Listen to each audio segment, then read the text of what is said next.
Arya looking so very strong. There it is. Game number 4 is done. We go to a break. When we come back, Game 5 Miramar coming your way.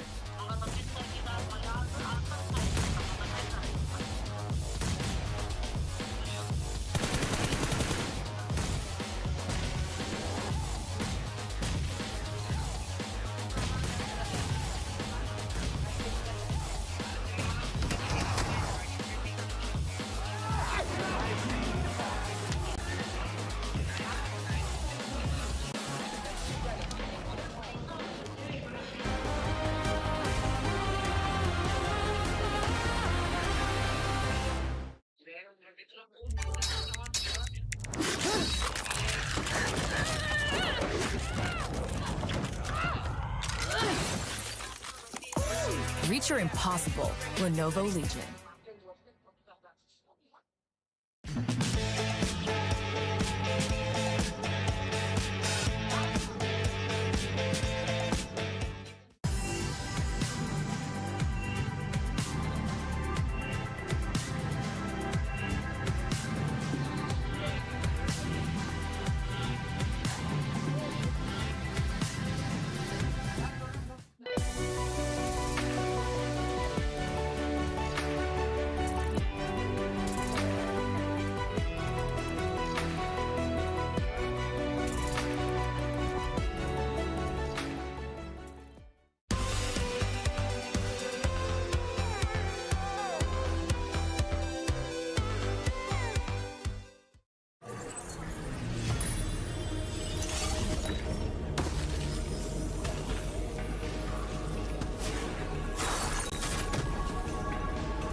The highly anticipated addition to the Mummy series outfits is here. Paired with the new Ice Tube glider, the Polar Spectrophage set is just what you need to freeze your enemies. Or send them ablaze with the Inferno Fiend set's new upgradable Chain Inferno Uzi. All the Mummy outfits are back. Get them all. Join now and collect the whole series to turn all eyes on the battleground. Event period, July 10th, 2025 through September 2nd, 2025.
Hadi oğlum.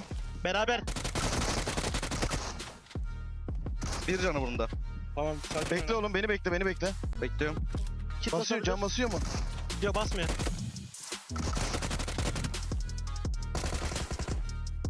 Nice! Nice oğlum lan! بس بنيت ورا المكان ابو علي يمين يجي بقرب ابدعت انا صيد نيت وش في ذا نايس ون ها بالعمر راح يتنوك يزعلوا بيجيب الزون بيجيب الزون ابو حفيظ ها. بيجيب الزون ها. انا بهدي ما بيك. على الرايقين خلي يموت جون. انا ما بيك عليه انا مرضى. ايوه خلي يموت جون ولا تنوف واحد. نايس يا نايس. يلا اسرنا حجي كلنا هناك Yangon goes absolutely celestial here from Galacticos as they have brought the big bang at the very end and getting themselves the win here at the PMWC at the EWC. Of course, brilliant win from them coming in for the last Erangel of the day. I've got 7 as well as Neptune to talk about this one. It's absolutely intergalactic coming in from Yangon. Just space puns. Yeah, space puns. We gotta hold space for that one for a second. Yeah, very nicely done. No, but I think they're very good. I know, that's lame. Stop it. Don't laugh at me. What I'm trying to say is... teams are very good, no, they're all very good. 10 out of 10 but analysis. Are they all very good with those nades? Because Regnum were looking very good to actually just overtake and just storm through that compound. And Yangon went, I don't think so. We have nades. We have nades and we have a lot of them. We don't even need our weapons. It sounds like you right British accent. What's going on? Actually, the more I've talked to her over this few days, she's starts talking about, I don't know about that, James. I'm like, stop it. Stop making fun of me. What's going on? Really not. She sounds just like you. But Yangon, I was actually really impressed with not only just the nades, the proactiveness that they showed throughout that match. I mean, even if you rewind it earlier on, the push that they did on non-ship Red Force, that was the impressive part. Them being able to now control that, making sure that the last player for non-ship Red Force backed up. I mean, Yangon Galacticos, 19 points for that team. And Regnum Karya, the way this team was playing Neptura, just towards the north, sweeping everything, getting all those eliminations too. I really loved how they played this. A 1-3 split through the field, just trying to hedge all their bets against the other teams in the field. And then we were talking about the smoke road that they were doing, that blockade of smokes, not telling any team where they're going at any one time. They were like, we're not going to hint at anything. You have no idea where we're going next. And it worked very well for them. Definitely, as all these teams are getting ready to get into Miramar now as well, but we've got more to talk about, of course. That compound, that farm compound, non-ship Red Force, of course, technically early on has the lockdown on this compound, but it's a case of, do you have it too early? Because for me, 7, it felt like the rest of the lobby knew exactly how to dismantle them. Let's break it down. Let's break it down a little bit. No, the thing is, I agree with you, but I feel like that team just fell asleep in a way because they got R8 being able to be the first team that pushed them, right? And then they kind of gave away that warehouse. After that, the team was just super passive. They created pretty much a nice little 2-2 between those teams. Yeah. Okay, you stay over there, we stay over here, and they just weren't ready for any type of push. And that's when Yangon Galacticos just took full care of it. Like, you need to see that proactiveness. And I was actually hoping that Regnum Karya was going to end up winning this match because they were being so proactive.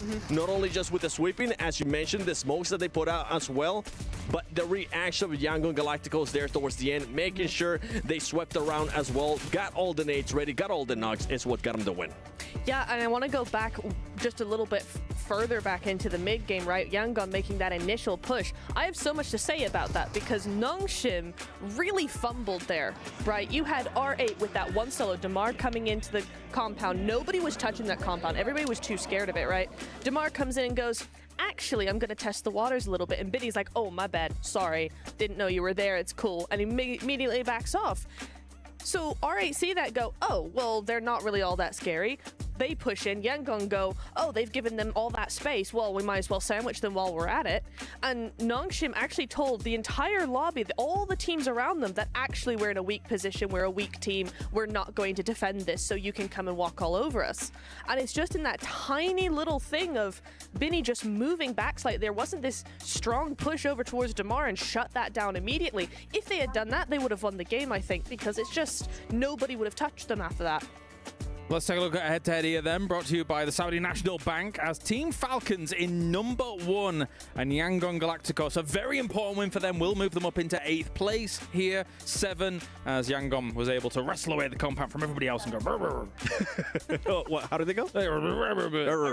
Yeah. But it's an impressive play. I want to see Falcons continue doing what they've been doing, because in that last game, it felt like they were maybe going to go for the winning play. It felt like they were maybe going to be the team that was actually actually going to end up doing what Rangnim Karya ended up doing. That wasn't the case. And you know what? Let's talk about this overall before I continue on. Because Team Falcons with those 42 points and somewhat of a healthy gap there to 8th place. Somewhat of a healthy gap, yes. A very important start to the day for Team Falcons. Fireflux obviously really yielding great results. There is one name here slightly omitted from our top 8 that really springs to mind, that really isn't, that really should be in our top 8. Alpha 7, Neptura, still not here.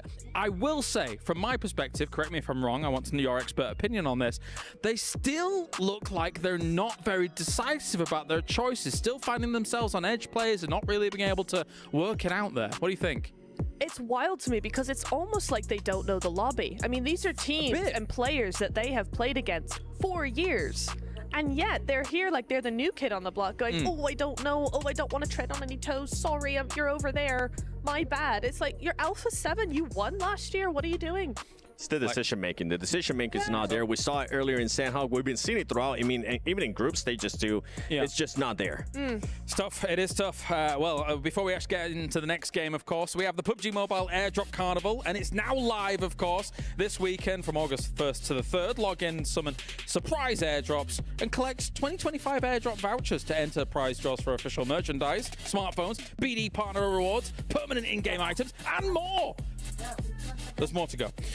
Every participant is guaranteed to win. Additionally, jump into the game now for your vote on your favorite airdrop partner as well. You might even score yourself some awesome surprises and gifts from them else. We also have plenty of unboxing going on here. I know Maxman's deep in the unboxing right now between games because he's not done it before. We need to get him on it. Oh, yeah? Yeah, he's going for it. Anyway, of course, it's now time to head over to the commentator team for all the action. It's Miramar, the Dusty Dunes. Let's go. So there you go, beautiful unboxings leading into the final 2 maps of the day, where we will reach our halfway mark through the survival stages, and our teams will be hoping against hope and hopefully doing a little bit more than that as well to take themselves into the finals. 8 slots are there at the moment, as the desk highlighted towards the end. The indecisive, timorous Alpha 7. Uncharacteristic of them, but they are in 9th place right now. They want to end strong, and Miramar kind of is their map to do it. That's right. Miramar is a phenomenal map when it comes to the Alpha 7 roster. They have performed well on Miramar throughout all of Americas, and well, I expect them to do it just here. And I've seen them pull off literally 21 elimination games on this very map, and well, this would be the time that they needed. If they get a 21 elimination game plus the win, that could very well put them well up into first place and very near to qualifying. Speaking of which, Fireflux, Team Falcons, Noxium Red Force, Power Esports, all knocking on the door of that 70-point threshold as it currently stands. Let's even throw in Regnum Karya and E Arena too. Yangon Galacticos, by the way, struggling early on, but that last win put them up in top 8, knocking Alpha 7 down, which is huge. Let's see if they can carry that momentum onto Miramar. I mean, when you're looking at getting 70 points over the 12 matches, you're looking at maybe having 4 big games under your belt where you're starting to stretch into the teens and then keeping your lower games consistent, and that can be sort of healthy to sit, right? You're getting up above 50 points on your good games, on your 4 big games, and then in your 8 small games, you're looking to put the rest, so about 20 points up on those games, which in general is going to be very doable for those teams towards the top, right? They've already posted those numbers. They've already played 4 big games. The question is consistency, keeping those lower scoring matches under the belt nice and consistent. That is what I'm looking for. You could, of course, just, if you're Falcons, just put up a big 30-point game, 28-point game and get there already, it's just that easy. So I think they should do that, actually. Well, talking about Falcons, that's a great narrative because look at where they land. Right next to Alpha 7, 2 giants. Of course, for the home crowd, man, that's going to be a spicy one to say the least. And well, for Falcons, they're very comfortable and happy where they currently are. For Alpha 7, they are not. This might be the opening fight Alpha 7 needs to gain some confidence. It's all on Koa as well. I think it was Narvalo, if I'm not mistaken, who didn't have a weapon in this scenario. Okay, he's managed to find himself something. Revo with the pump action around the corner. A death dealer without the armor to assuage any of the damage. Kloa gets caught and immediately flushed as well. Carrillo with the nade and the Winchester in tow. Navalo with the UMP and the M4, so he's got the ordnance to be able to do it. A sneaky little dash out the sidelines, hops wide, and takes care of one, maybe turning on for a second. The rest of the team are there. Navalo hits a mad drop shot to keep the Falcons in this one.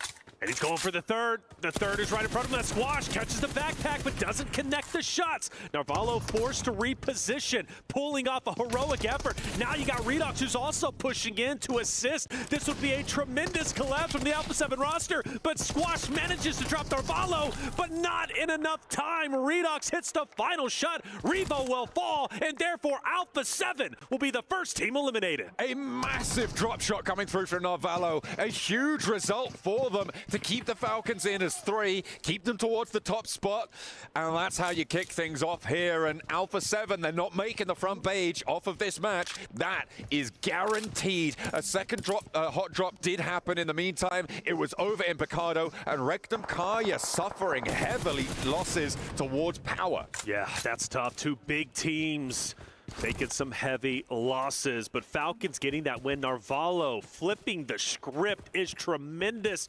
Falcons should have been dead in that moment. Alpha 7 should have been leading with the squad wipe, but instead, Narvalo flips the script with the 3-piece, and that's why Falcons are currently in first place. That's why we continually talk about them. That's why they are the home team. They have got a lot of strength to them. They lose one player, sure.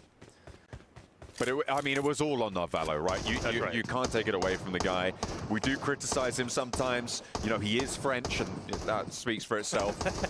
Your words, not mine. But he's absolutely nailed that, to be fair. I could not imagine a better result coming through. That dash through the corridor caught Alpha 7 completely unawares. In that moment, they had their heads spun, and they just weren't able to get undizzy enough in time to be able to pull that one back together. It was absolutely insane. And just as we talked about Alpha 7 being strong on Miramar as well. It's ironic, isn't it? Really, the caster curse comes full-fledged, full send, but getting out of that hallway was essential. He doesn't do that. I firmly believe Alpha 7 wins that fight. Narvalo doesn't pick up that many elims, but yeah, getting out, disengaging, and really keep spinning the heads of Alpha 7 was just tremendous. We obviously look at Power in this moment, a replay, seeing what happened to Rectum Kaya at the very beginning. Al-Haji getting active, taking one down in conjunction with his teammates, of course, and Rectum Kaya being put into the blender. Some extra shots. Power filling themselves today, and rightly so. You look at their group play to their survival stage play, night and day difference. Absolutely. I mean, that for Rectum Kaya, that felt like what should have happened to the Falcons, right? In that scenario, it is the exact scenario that you imagine. Rectum Kaya, they lose a player, and they all go, "Oh, I'm hiding. Maybe I get a trade." Not Narvalo, and he's able to pull that one back. And we banged on enough about him, but it was pretty poggers, as they used to say. All right, that's a historic. Now you're getting wild. That's an old reference. That's an old reference. That one now. That is an old reference, indeed. That is a fossil. But I mean, honestly, we talked about it. Last thing I'll say, that could very well be the play of the day, without question. With the play of really, the Falcons are doing well today, man. Without a doubt. Falcons have flipped the script, and it's so great to see that. You know, I spoke with Peck, right, the coach of Team Falcons, and he said it, look, you know, we still feel comfortable. If we go to survival stage, we're okay with that. Naturally, they don't want to, and they didn't want to. They wanted to go from group play straight into Smash Point format, but, you know, it is what it is. They go to survival stage to make the most of it, and they are clearly doing the best they possibly can. And, well, for this roster, too, on your screen, Nox from Red Force been so very happy with their Day 2 group play performance, and their survival stage performance is phenomenal. The question was, could they keep up that energy? Well, they absolutely have. Loxy, last alive. We obviously saw what happened to Rectum Kaya just a little bit earlier. Loxy will continue to fight out in the desert as hard as he possibly can. Just a solo, though, a lone ranger in the Wild West. Let's hope he can keep things together. But he's got basically nothing as well, right? This is the downside. He had to evacuate Picado on the double, and he just didn't have time to really get anything on board. No meds, no utility, limited armor, ammos, that sort of thing. It's it's pretty bad. It's pretty bad. I wouldn't be too surprised to see Regnakai going down in the next few minutes, especially with teams moving so central as it stands to the east side of Montenuevo, out over towards Picado as well. A lot of teams are starting to conglomerate. We'll see if that is going to have an impact on Loxy's survival stakes. Yeah, I think he's pretty cooked at the moment, but you know what? Loxy's still up. We've seen solo players make an impact, but the rest of the story has to be on the remaining full-fledged rosters. Plenty of teams with 4 and 3 themselves. The Arena, who's had a standout day, top 6, well on their way into potentially Chumacera, maybe over towards where Kinatrope is currently at. Still plenty of real estate within this stage, within the zone. No reason to get too antsy at the moment. I do focus my attention though towards Vision, Influence Rage, Aura, intense game. That area up towards the top is starting to get quite contested. It is getting chock-a-block right now on the northwest side of Picado, up towards those hills and power grid. Not really too much breathing room here. And it is teams like Vision that need to get a go right now. Next circle just coming on through in a moment. Looking at the teams around the edge, you've got AXTMG trying to push in from Graveyard, R8 sweeping north, Gamax leaving from Los Leones. Not too many teams actually have to move because of this. Yep. I'm going to be interested to see how the Falcons get in here, because they're right next to Aura, where it seems like Narvalo's going to scout out their approach on the north edge of Montenuevo. Narvalo, the hero, the reason why Falcons are still currently playing. Gang on Galacticus opposite of Kinatrope, putting out some damage, actually some great damage. We go back to the initial start, and you notice Alpha 7 are clearing out Team Falcons until Narvalo clears the hallway, drop shot for the second, and then picks up the last remaining member in the corner of Squash and pops off. You know, seeing emotion from the players really pieces it all together. You can see how much that moment meant for Team Falcons.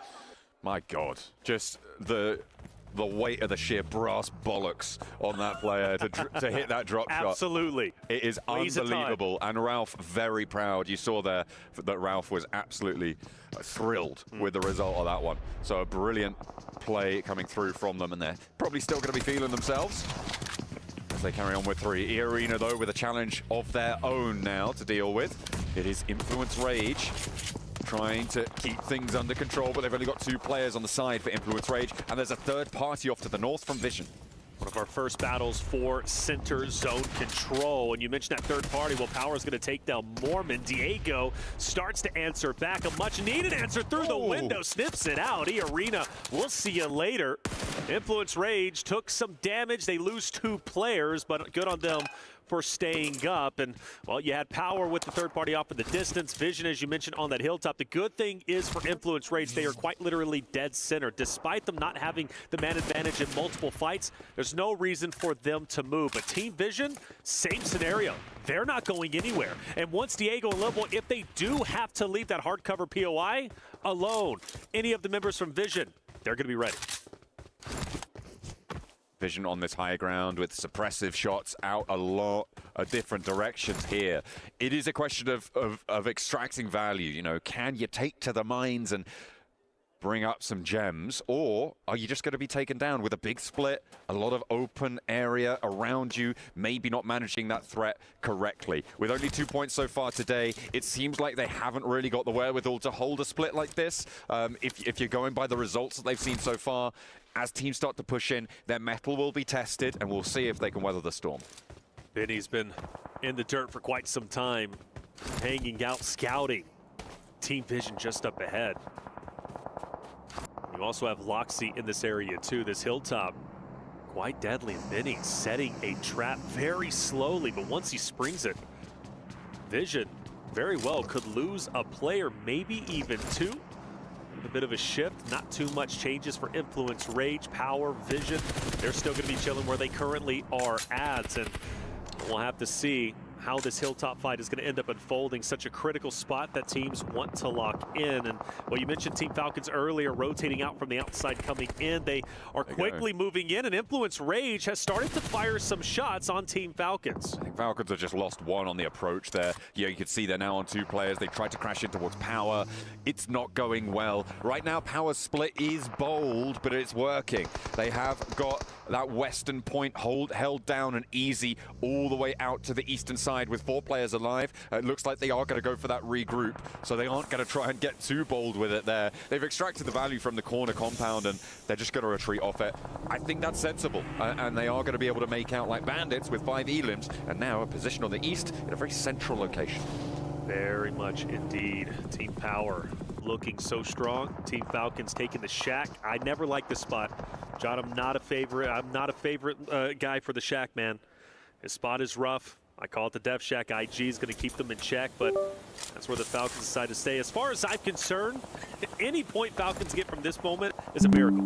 Every single point Falcons is able to accumulate is simply due to Narvalo. So we'll take the victories. We'll take the W's where we can get them. But for IG, hanging out at the moment. Horta, though, curious what they do from the outside looking in, because you got No Fear and co, who's going to be on the advanced position. And, well, they can simply push up into Falcons IG a little bit later on. For Yangon Galacticus, the winners, though, of our last game, Kinatrope keeping them back, forcing Yangon Galacticus to go all the way into Papa Blue and reposition.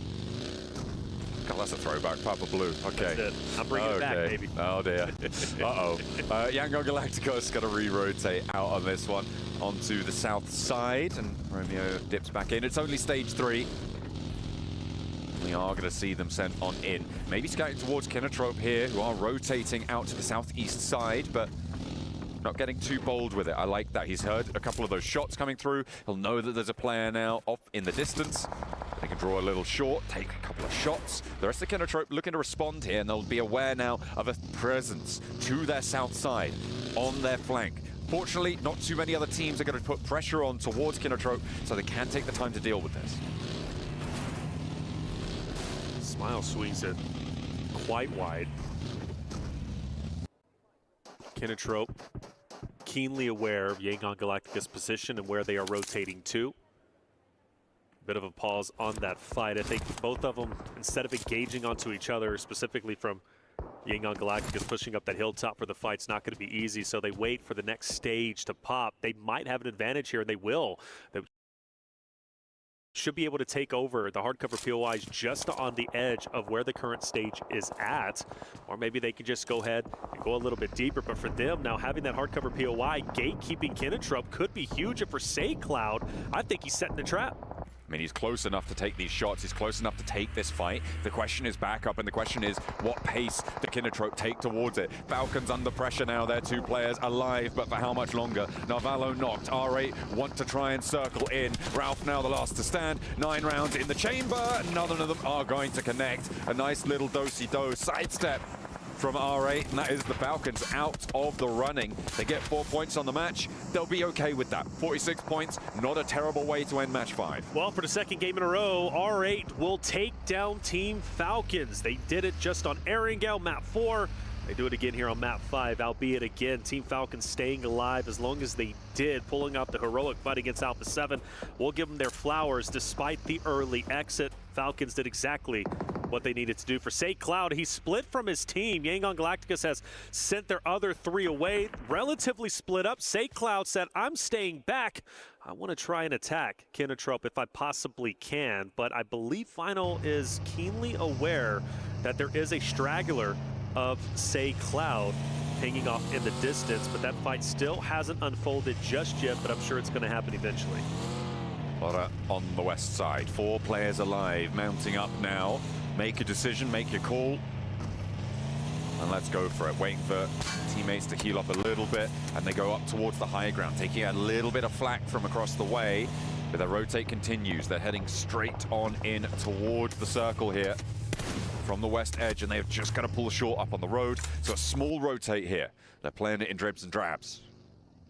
Kinatrope has finally started to move. Yangon Galacticus says our trap didn't work. We'll reposition. live to fight yet another day. But over here, we got Fireflux fighting off against Noxum Red Force. Matcap, player that was truly instrumental deep into the last end zone before. He's down. Now Noxum Red Force have a tremendous advantage, especially with Tizzy with the off angle. The question is with Scarface, he's been spotted, but I believe with that off angle, he might actually hurt Doc and Tizzy quite a bit if they try to rotate into Solus and Catch. Matcap actually naded himself in that engagement, which is, look, that's bad, right? I would say you don't want to be doing that. That generally ends in disaster. And for Fireflux losing a player in this compound, they had the numbers advantage. Sure, they maintained it, but it could have been a 2-to-1. Now engagement. Scarface actually sending away, and I at this point, yeah, fair enough. I think this may be smart for Fireflux. Allow Noxum Red Force to hold that longhouse for you. You know you've got power to your south. You want to try and hold face because third parties, they're going to come at you thick and fast if you get a little bit too spread thin. Yeah, he's got a great line of sight too. Noxum Red Force, if they do move out of this spot, they should be spotted. Fireflux taking over the shed. That's going to be great for them. Power, most likely, going to be the Grim Reapers of everyone in that engagement. Onto Orta. They spot out Kinatrope, fire a couple of shots. Kinatrope quickly as can be, trying to rotate out. They finally make do, but off in a distance, you've got another solo from Kinatrope, who's firing down on Orta, keeping them to the ground. Gamix also up ahead, and Kinatrope has to fight off. Power's position just keeps getting better and better with these circle shifts. Dead center, control of compounds, hillsides to play around as well. They're out in the open a little bit, but they've got so much maneuverability, and the teams around them have got none. That northern side, Visions are going to have to leave their high ground position that they've held for so long. And Loxy, who's been solo since that drop, is going to have to do the same. He's dead now, will not be playing on into this one. So from the north side, it's just Vision who have to make their dash. But the western edge is about to get chaotic. There are 4 teams looking to push on in from this location, and Gamex are going to look to stop them all. What a No Fear taking down the vehicle. That's going to leave one of the member from Kinatrope out in the open. He can't really disengage from this fight. No Fear is keeping his head down. And it's going to be up to, of course, Kinatrope to try and get this player out of there. The van starts to roll in. Do they hop in for a quick disengagement? They're going to need to. The question is, where do they go? Because Gamix hold the hardcover POIs just in front of them. But if they can somehow distance themselves from Hora, they can live to fight another day. But I got to be honest with you, I don't like where Kinatrope is currently at. The question is, can Gamex do this hold, right? Can they actually make it work? On the 5 matches they played today, 6 points only. The similar story back in the group stages. This is a team that has really struggled in this tournament. So I do wonder if they're going to be able to execute this hold in the same way that I'd have confidence that other teams could. A brilliant spray from Ozzy-san to find the knock over towards Ora, and once again entrenches them down in this ditch. They're going to have a really tough time. They're going to leave Jiggle, see how far they can go. No Fear on foot, has to try and march his way on into this one, but it is just a hail of bullets he's met with. But do they know where he's currently at? Do they know he's going to be on foot? Ozzy-san really IG rolls in. Hora might be totally dismantled, and IG does exactly that, and now they can focus their attention on the remaining members who's going to be up top for Kinatrope. Final, big nade 3 down. Rafa, what are you going to do in this moment? Anything? Can he even get out? I don't think so. The fact that Kinatrope has turned the fight, turned the tides in their favor is tremendous. 17 tons of death crates in the area. Everybody's going down. Kinatrope looking to try and stay alive across the road, but they've still got to go a little bit further. Everybody needs to look both ways on this one, and it is just hell for leather as these bullets storm their way on in. No Fear spraying down, but it is Ora, I think, the only team to actually still have a representative alive, but the blue zone's going to push them out, and that is that. On the western edge, nobody makes it out. Insanity. We lose 3 teams just like that. IG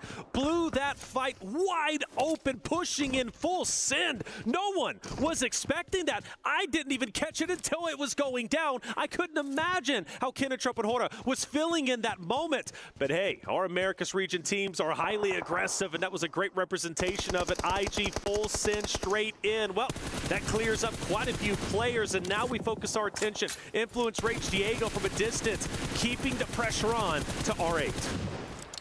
Central circle shift pops up for us, and again, over towards Power. They are going to look to keep this farming up on the points now with the 42 that they currently have.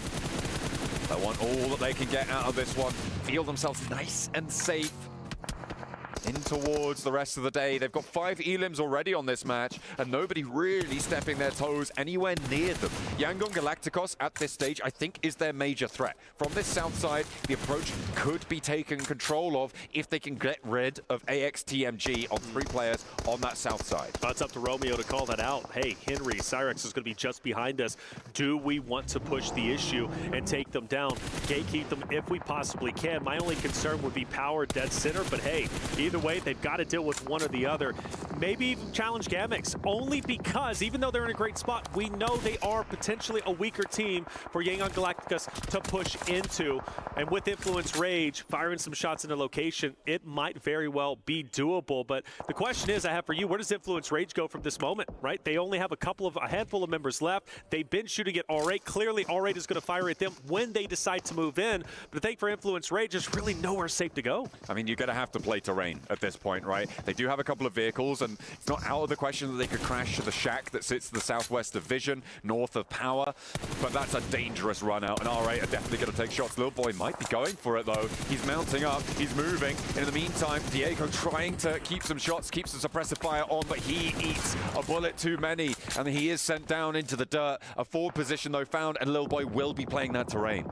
Yeah, I think for Influence Rage, they understood, look, R8's going to be an issue. Hopefully we can get it down. If so, it gives us more leeway to rotate in, but it just doesn't happen. You mentioned Yangon Galacticos pushing in to AXTMG. That's exactly what they do for just a little bit, but eventually back away. But the good news is for 2 players, at least SakeCloud and his duo, they managed to push a little bit deeper towards that airdrop. And now for AXTMG, there's really nowhere they can go that's safe. Power takes shots out towards Henry. He's down, he's flushed. Cyrex now looking to potentially regroup towards Devotee, who's trying to suppress Yangon Galacticos in turn, but will not be able to connect on the spray down. Cyrex up to the roadside now, and actually doesn't want to stop there. Gathering momentum, he's going to divert across and play on top of AXTMG's outpost. Devotee has his team regrouped towards him. Smile drops, great shots from a distance. AXTMG refusing to budge. They may not have the numbers, but they've got the heart and are utilizing it as much as humanly possible. A team that needs to claw their way up the standings, currently in 14th with 8 points. That's simply not going to be enough, but with 2 more games remaining, this being one of them, they understand what's at stake. They understand what they need to do. Power in such a beautiful spot, still dead center, all eyes on them. But of course for Lil Boy, 2 players from Gamix up ahead. He lost his duo just a little bit earlier. Full Sin, Panda's out, and Lil Boy is looking to challenge. Oh, with the pan, you're kidding. Doesn't quite connect, just a little bit to the side. I would have loved that. That would have been beautiful, but no, not to be. Doesn't have any nades, and he has been tagged now by Gamax, who are standing up on the ridge line, but Power know this ridge is here.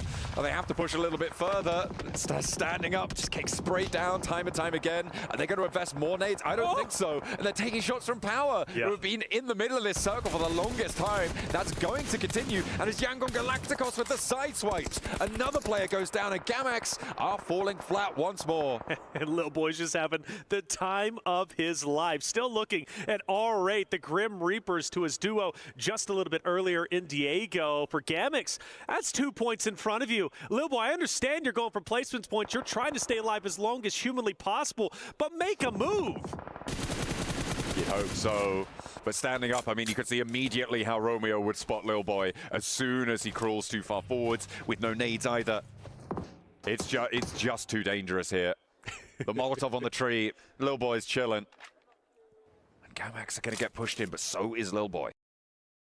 Yeah, just a tough situation for both, right? For Gamix, for Lil Boy, really know where they could go. And here comes the blue zone starting to engulf Gamix as they just crawl forward. And, well, eventually, boys, you just got to go for it. You just got to move. And that's exactly what they're going to do. Surprisingly, Lil Boy, though, does have a line of sight potentially onto R8 to his left, which would be big, but he's going to focus his attention onto Gamix. And the first victim underway. Oh, he's taken down. Oh, it's going to be on the swivel there. That was Krona to be able to keep them alive, but Influence Rage will fall. It looks like Gamax are going to be falling fairly fairly soon as well, as Krona had to stand up and give his position away to R8, who rotated down to the western side. They're playing on us 2, and they do not have too many more options than this. There's Yangon Galacticos yet again to pick themselves up. Romeo got rezzed in the meantime, and again, this south approach was really the only chance of taking Power down, but Vision have actually cleared out the northern side. I thought they'd have a little bit more trouble with it. R8 might be moving straight into him. There's so many line of sights, whether it's Power, Yangon Galacticus, you're really never safe. And,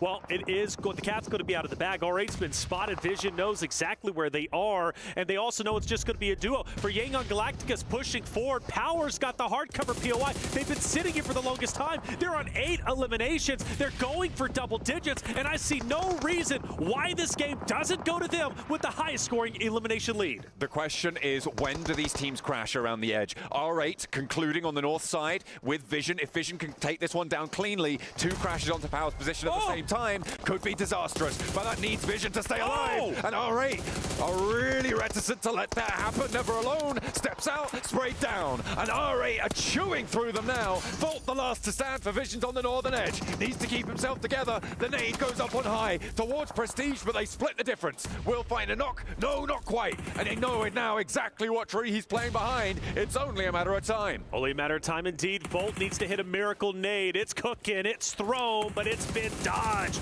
And Volt still in dire straits. Vision, too much tunnel vision onto Power up ahead. They forgot about R8, even though they had to have known the duo was there, but they didn't respect them enough. And because of that, once they started firing up Power up ahead, R8 took the opportunity to third party themselves, and now it's an absolute disaster for Vision. And this is so annoying for Yangon Galacticos as well.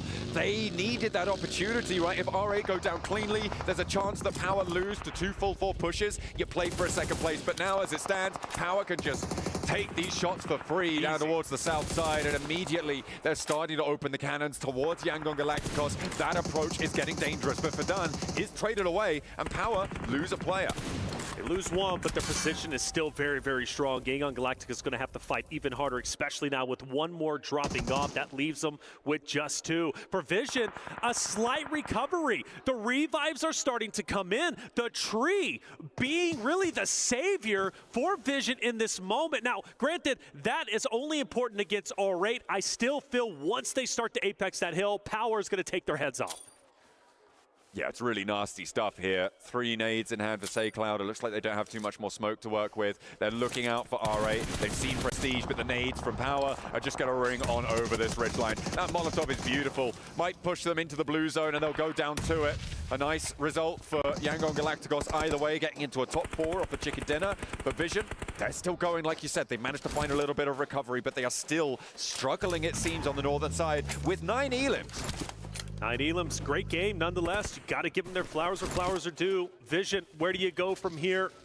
You just got to push forward. You got R8 to your right. Al-Haji now starting to get active, getting a forward position onto Team Vision. Marcelo as well. Al-Haji's down. Did Power just throw this game away? Oh, I don't know about that one. It is still a lot of pressure onto Vision. They will fall, but now it's a 2 versus 2.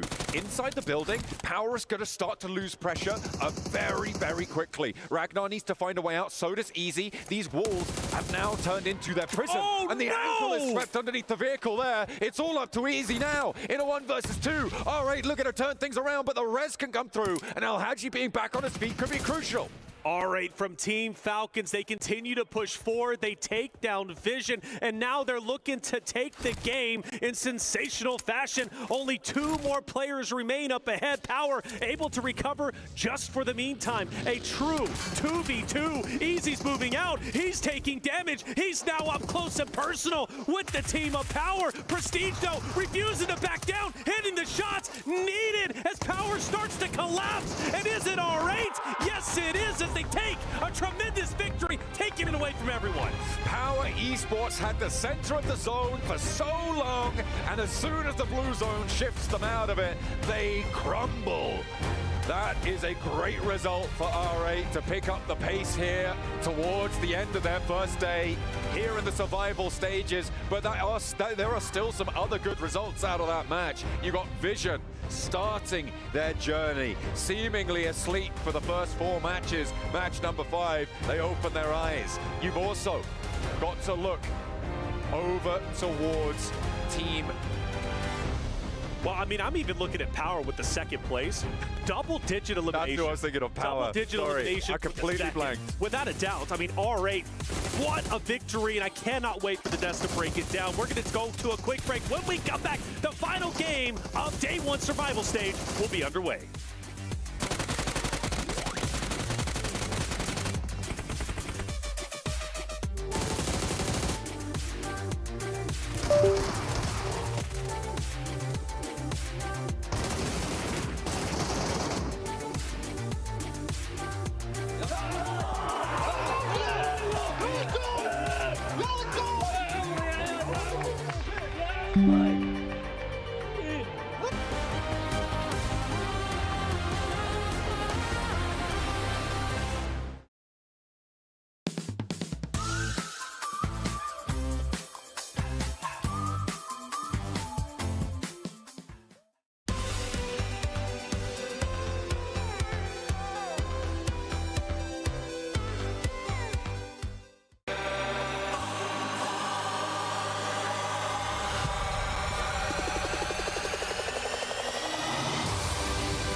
Dear PUBG Mobile fans, we are delighted to invite you to the 2025 PUBG Mobile World Cup at the Esports World Cup in Riyadh, KSA. This exciting event will take place from July 25th to August 3rd at the Boulevard City. We've prepared tons of event perks, such as the PMWC Avatar Frame, Esports Passion Set, Esports Passion Parachute, and tons more items. Let's check out how you can get all these rewards. During the tournament, go to the Pandora event page via Lobby, Event Center, Esports to join the event. Mormon from SEA, Top from CSA, Pedrinho from the Americas, Silas from the EU, and Prestige from MENA will guide you through the 5 major parts of the event. They consist of Tournament Celebration, Prediction Rewards, Esports Shop, Themed Outfit, and Champion Challenge. Join these activities to earn rewards and collect esports tokens to redeem even more gifts in the Esports Shop. The more esports tokens you collect, the better rewards you'll get. You can get up to 2,870 esports tokens from the Prediction event. It takes place from July 23rd to August 5th and consists of 3 stages that coincide with the tournament: Group Stage, Survival Stage, and Grand Finals. During the Group Stage, get 20 esports tokens by predicting the 8 teams you think will advance directly to the Grand Finals. Each correct prediction will grant you an additional 60 tokens. Make a total of 3, 6, and 8 correct predictions to get 300, 680, and 720 tokens, respectively. You'll get another chance during the survival stage to guess the other 8 teams that will make it to the Grand Finals. The rewards are the same as the group stage. During the Grand Finals, you must try and predict the ultimate champion. Just predicting will grant 30 tokens, and a correct prediction will grant 400 tokens. If you're unsure about your predictions, you can let your friends' predictions guide you. Find someone reliable, copy their predictions, and wait to be rewarded. The 3 prediction rounds take place on July 27th, July 30th, and August 3rd at 10:45 UTC 0. Rewards are issued the second day after each stage ends at 4 AM UTC 0. You'll receive esports tokens based on your prediction results. Note, esports tokens don't expire and can be used in future esports events. Who do you think will be the ultimate champion? Join the 2025 PMWC event and share your predictions. Invite your friends to join the predictions and watch the tournament unfold.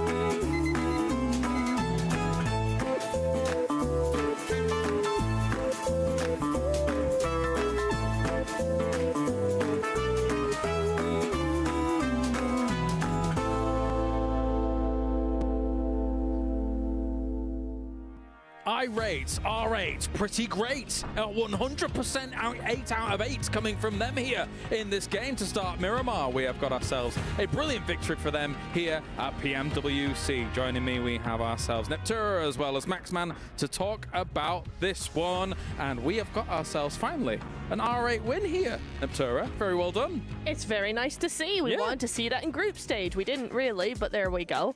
And we finally see it here, and it was a really nice one indeed. It's not just an R8 win. This is a MENA podium. Yes, right? it is. R8, you have Power, you have Vision. We're like, oh, they've been kind of underwhelming this tournament so far, but no, they all get to the podium finish. And actually, every team kind of had their very good plays of their own. Of course, Power taking a very strong position super early on. R8 just sweeping the northern side, and Vision being very opportunistic on that fight versus Fireflux and the side of Nongshim Red Force. So they all deserve to be up here on that podium. A tough circle and an attempt at gambling for some of these compounds here, but in the end, it pays off for some of the teams like Power, of course, who admittedly, they don't get themselves the win overall, Neptura, but they were in this compound for so long. They had the pick of the litter about which compound they wanted to go for, and it seems that they picked right. 13 elimination points is way more than I thought they got. No, but I will say R8 took the win from Power in such a way that to me makes sense, right? Because we've been talking, kind of going back and forth about R8, the momentum they were able to build. They had to get to that position in the first place. They weren't, quote unquote, zone blessed, as a lot of people like to say, right? Whereas Power, yeah, they did get a lot of eliminations, but when it comes to that final push, they just didn't have that momentum to back them up. And so for R8, they were able to overpower Power for that reason, because they had to get so many eliminations and fight so hard to get to that second place. Look, we're going to say a lot about MENA this game. Did Alpha 7 just get 1 point again? Like, I am scared for Alpha 7. You're concerned? Very much so. I am also concerned as we take a look at all these numbers coming in from this game as well. I mean, considering that I think there is a world where they may probably do skirt by survival, but if you're getting 7th or 8th with these kinds of performances for Alpha 7, it is now time to get concerned. With only 12 games here, Max. Sorry, the way they're playing here, I don't see them taking home the trophy for the second year in a row. Like, now, they're nowhere near to the way they were playing last year, and that was with McGrellin, a player that was not even supposed to stay with the team that long. So I'm very surprised why they just can't find those entry points in the circle. As you go through a few of these highlights here, and yeah, R8, looking back on them, and you said it already here, Neb, how good they were on that northern side. They were just sweeping, very opportunistic, getting these ridge controls. Circle finishes like this is all about, do you know where the good ridges and dips are? And if you do, how can you leverage them to try and get the chicken dinner at the end? It's always really good as well if you have a zone that is going to actually go more towards your drop location as well, right? Because, or near perhaps one of your rotations, because this is where you really get to have that map knowledge. You know your rotation path, you know the area around your drop spot very, very well, or you should. And so for these teams at this level, yes, they are going to know that. So all these little ridges are very, very well known to them. I'd agree. But for looking at R8 at the end of that match, they're actually able to keep your main fragging duo of Ida and Prestige. Like, they're the two guys that they've been around for, what, 3+ years now in PUBG Mobile Esport? When you look at the teams from MENA, you are looking at those two players that are MVP material and able to just actually overwhelm the side of the Power that had 2 players in Easy and Al-Hajj. There's also an MVP contender of his own. But good to see MENA stepping up in big ways here today. It's a very important win, considering I was a little bit concerned about watching some of the moves that they were making on Erangel, but if they can kind of capitalize on Miramar a little bit more here, this will be able to put them in good stead. Considering nobody's running away with day one just yet, I want to say. It's kind of relatively even towards the top. Nobody's really sponging up a lot of those points. So that will mean that the cutoff, to a degree, Max, will be a little bit less, which could give Alpha 7 a little bit of a reprieve going into day 2. But they've got to turn it on, man. You're telling me there's a chance they could make it. Maybe. I think the point threshold is going to be a little bit lower than what we had possibly going into the group stage. But actually, looking at Power, final point, they do hot drop, normally in Picardo versus Regnum Karya. So if they don't win that, maybe we see a Regnum Karya win. There's something you want to try and avoid because you had 2 big hot drops. I want to see that fixed on Miramar. Well, of course, before we get into our next game, it is now everyone's favorite segment of the day. Max Man's Grenade of the Day. And yes, full screen. Oh yes, we're back for Maxman's grenade of the day. And today we got 2 nades coming your way. Starting off, an absolute fail here from RET Esports. They're chucking the nades all over the place, crashing into the wall next to the side of Regnum. And Yangon also trying to take the engagement here on this final chicken dinner we had earlier on Erangel.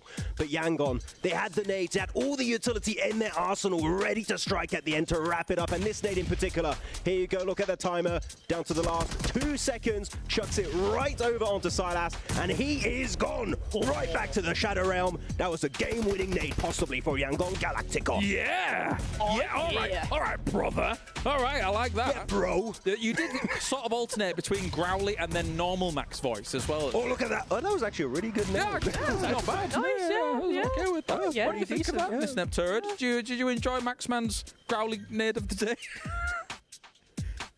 Yes. Yeah. Well, oh, jeez Louise. Okay, Granny. That was, I don't know what that was. I did. Was that an attempt at growling? Possibly. Stop that right now. Don't do that again. No. Okay, that's just for Max. We'll leave Max's nade of the day to Max. Thank you. Fair enough, yeah. But this now leaves us in a very open spot, right, for our final Miramar of the day, as we take a look at all of these players getting ready and good to go. In fact, I am getting word that our teams are almost ready. So without further ado, after that lovely nade of the day, let's head over to the casters of the day. There's another duo, they're also really good. We'll see you in a few. Max-Man! Grenade of the day. That was your best Texas accent I've heard yet. Hey, man, we're going to be playing some more PUBG Mobile.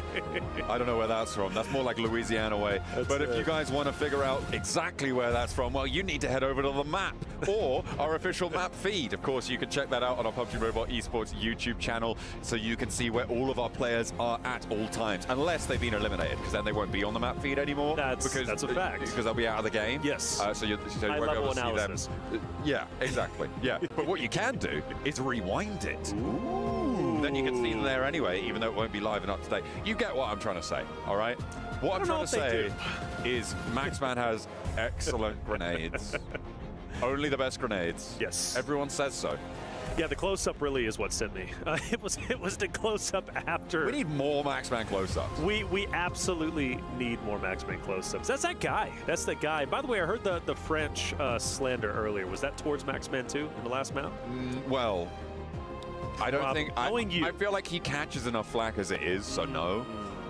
Yeah, we'll keep that one going. We'll keep it going. We'll save that in the pocket. We'll save it. We'll save it. Look, Game 5 was phenomenal for a number of different reasons. You know, it's like I look at R8 taking the win in the fashion that they did, which was incredible. As we got the Botans once again, that thing is just everywhere. But, you know, we started it with Falcons getting a tremendous clutch, taking down Alpha 7 early on, which begs the question, another hot drop.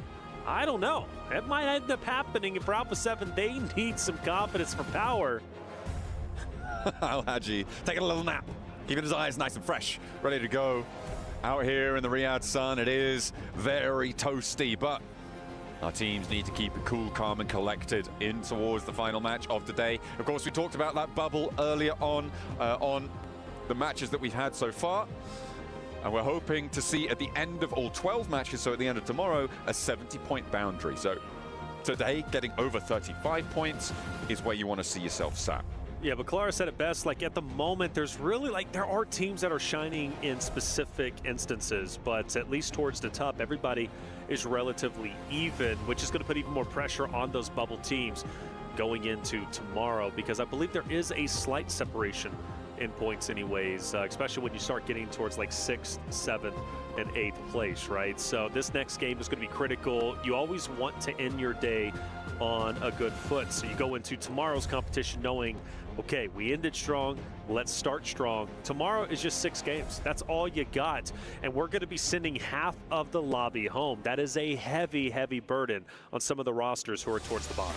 Well, let's take to the skies once more. The desert awaits us as we will reach our halfway mark at the survival stages. Once this game concludes, who is going to take the lion's share of the points, or are we going to sprinkle them about like oh so much seasoning on top of an already spicy tournament?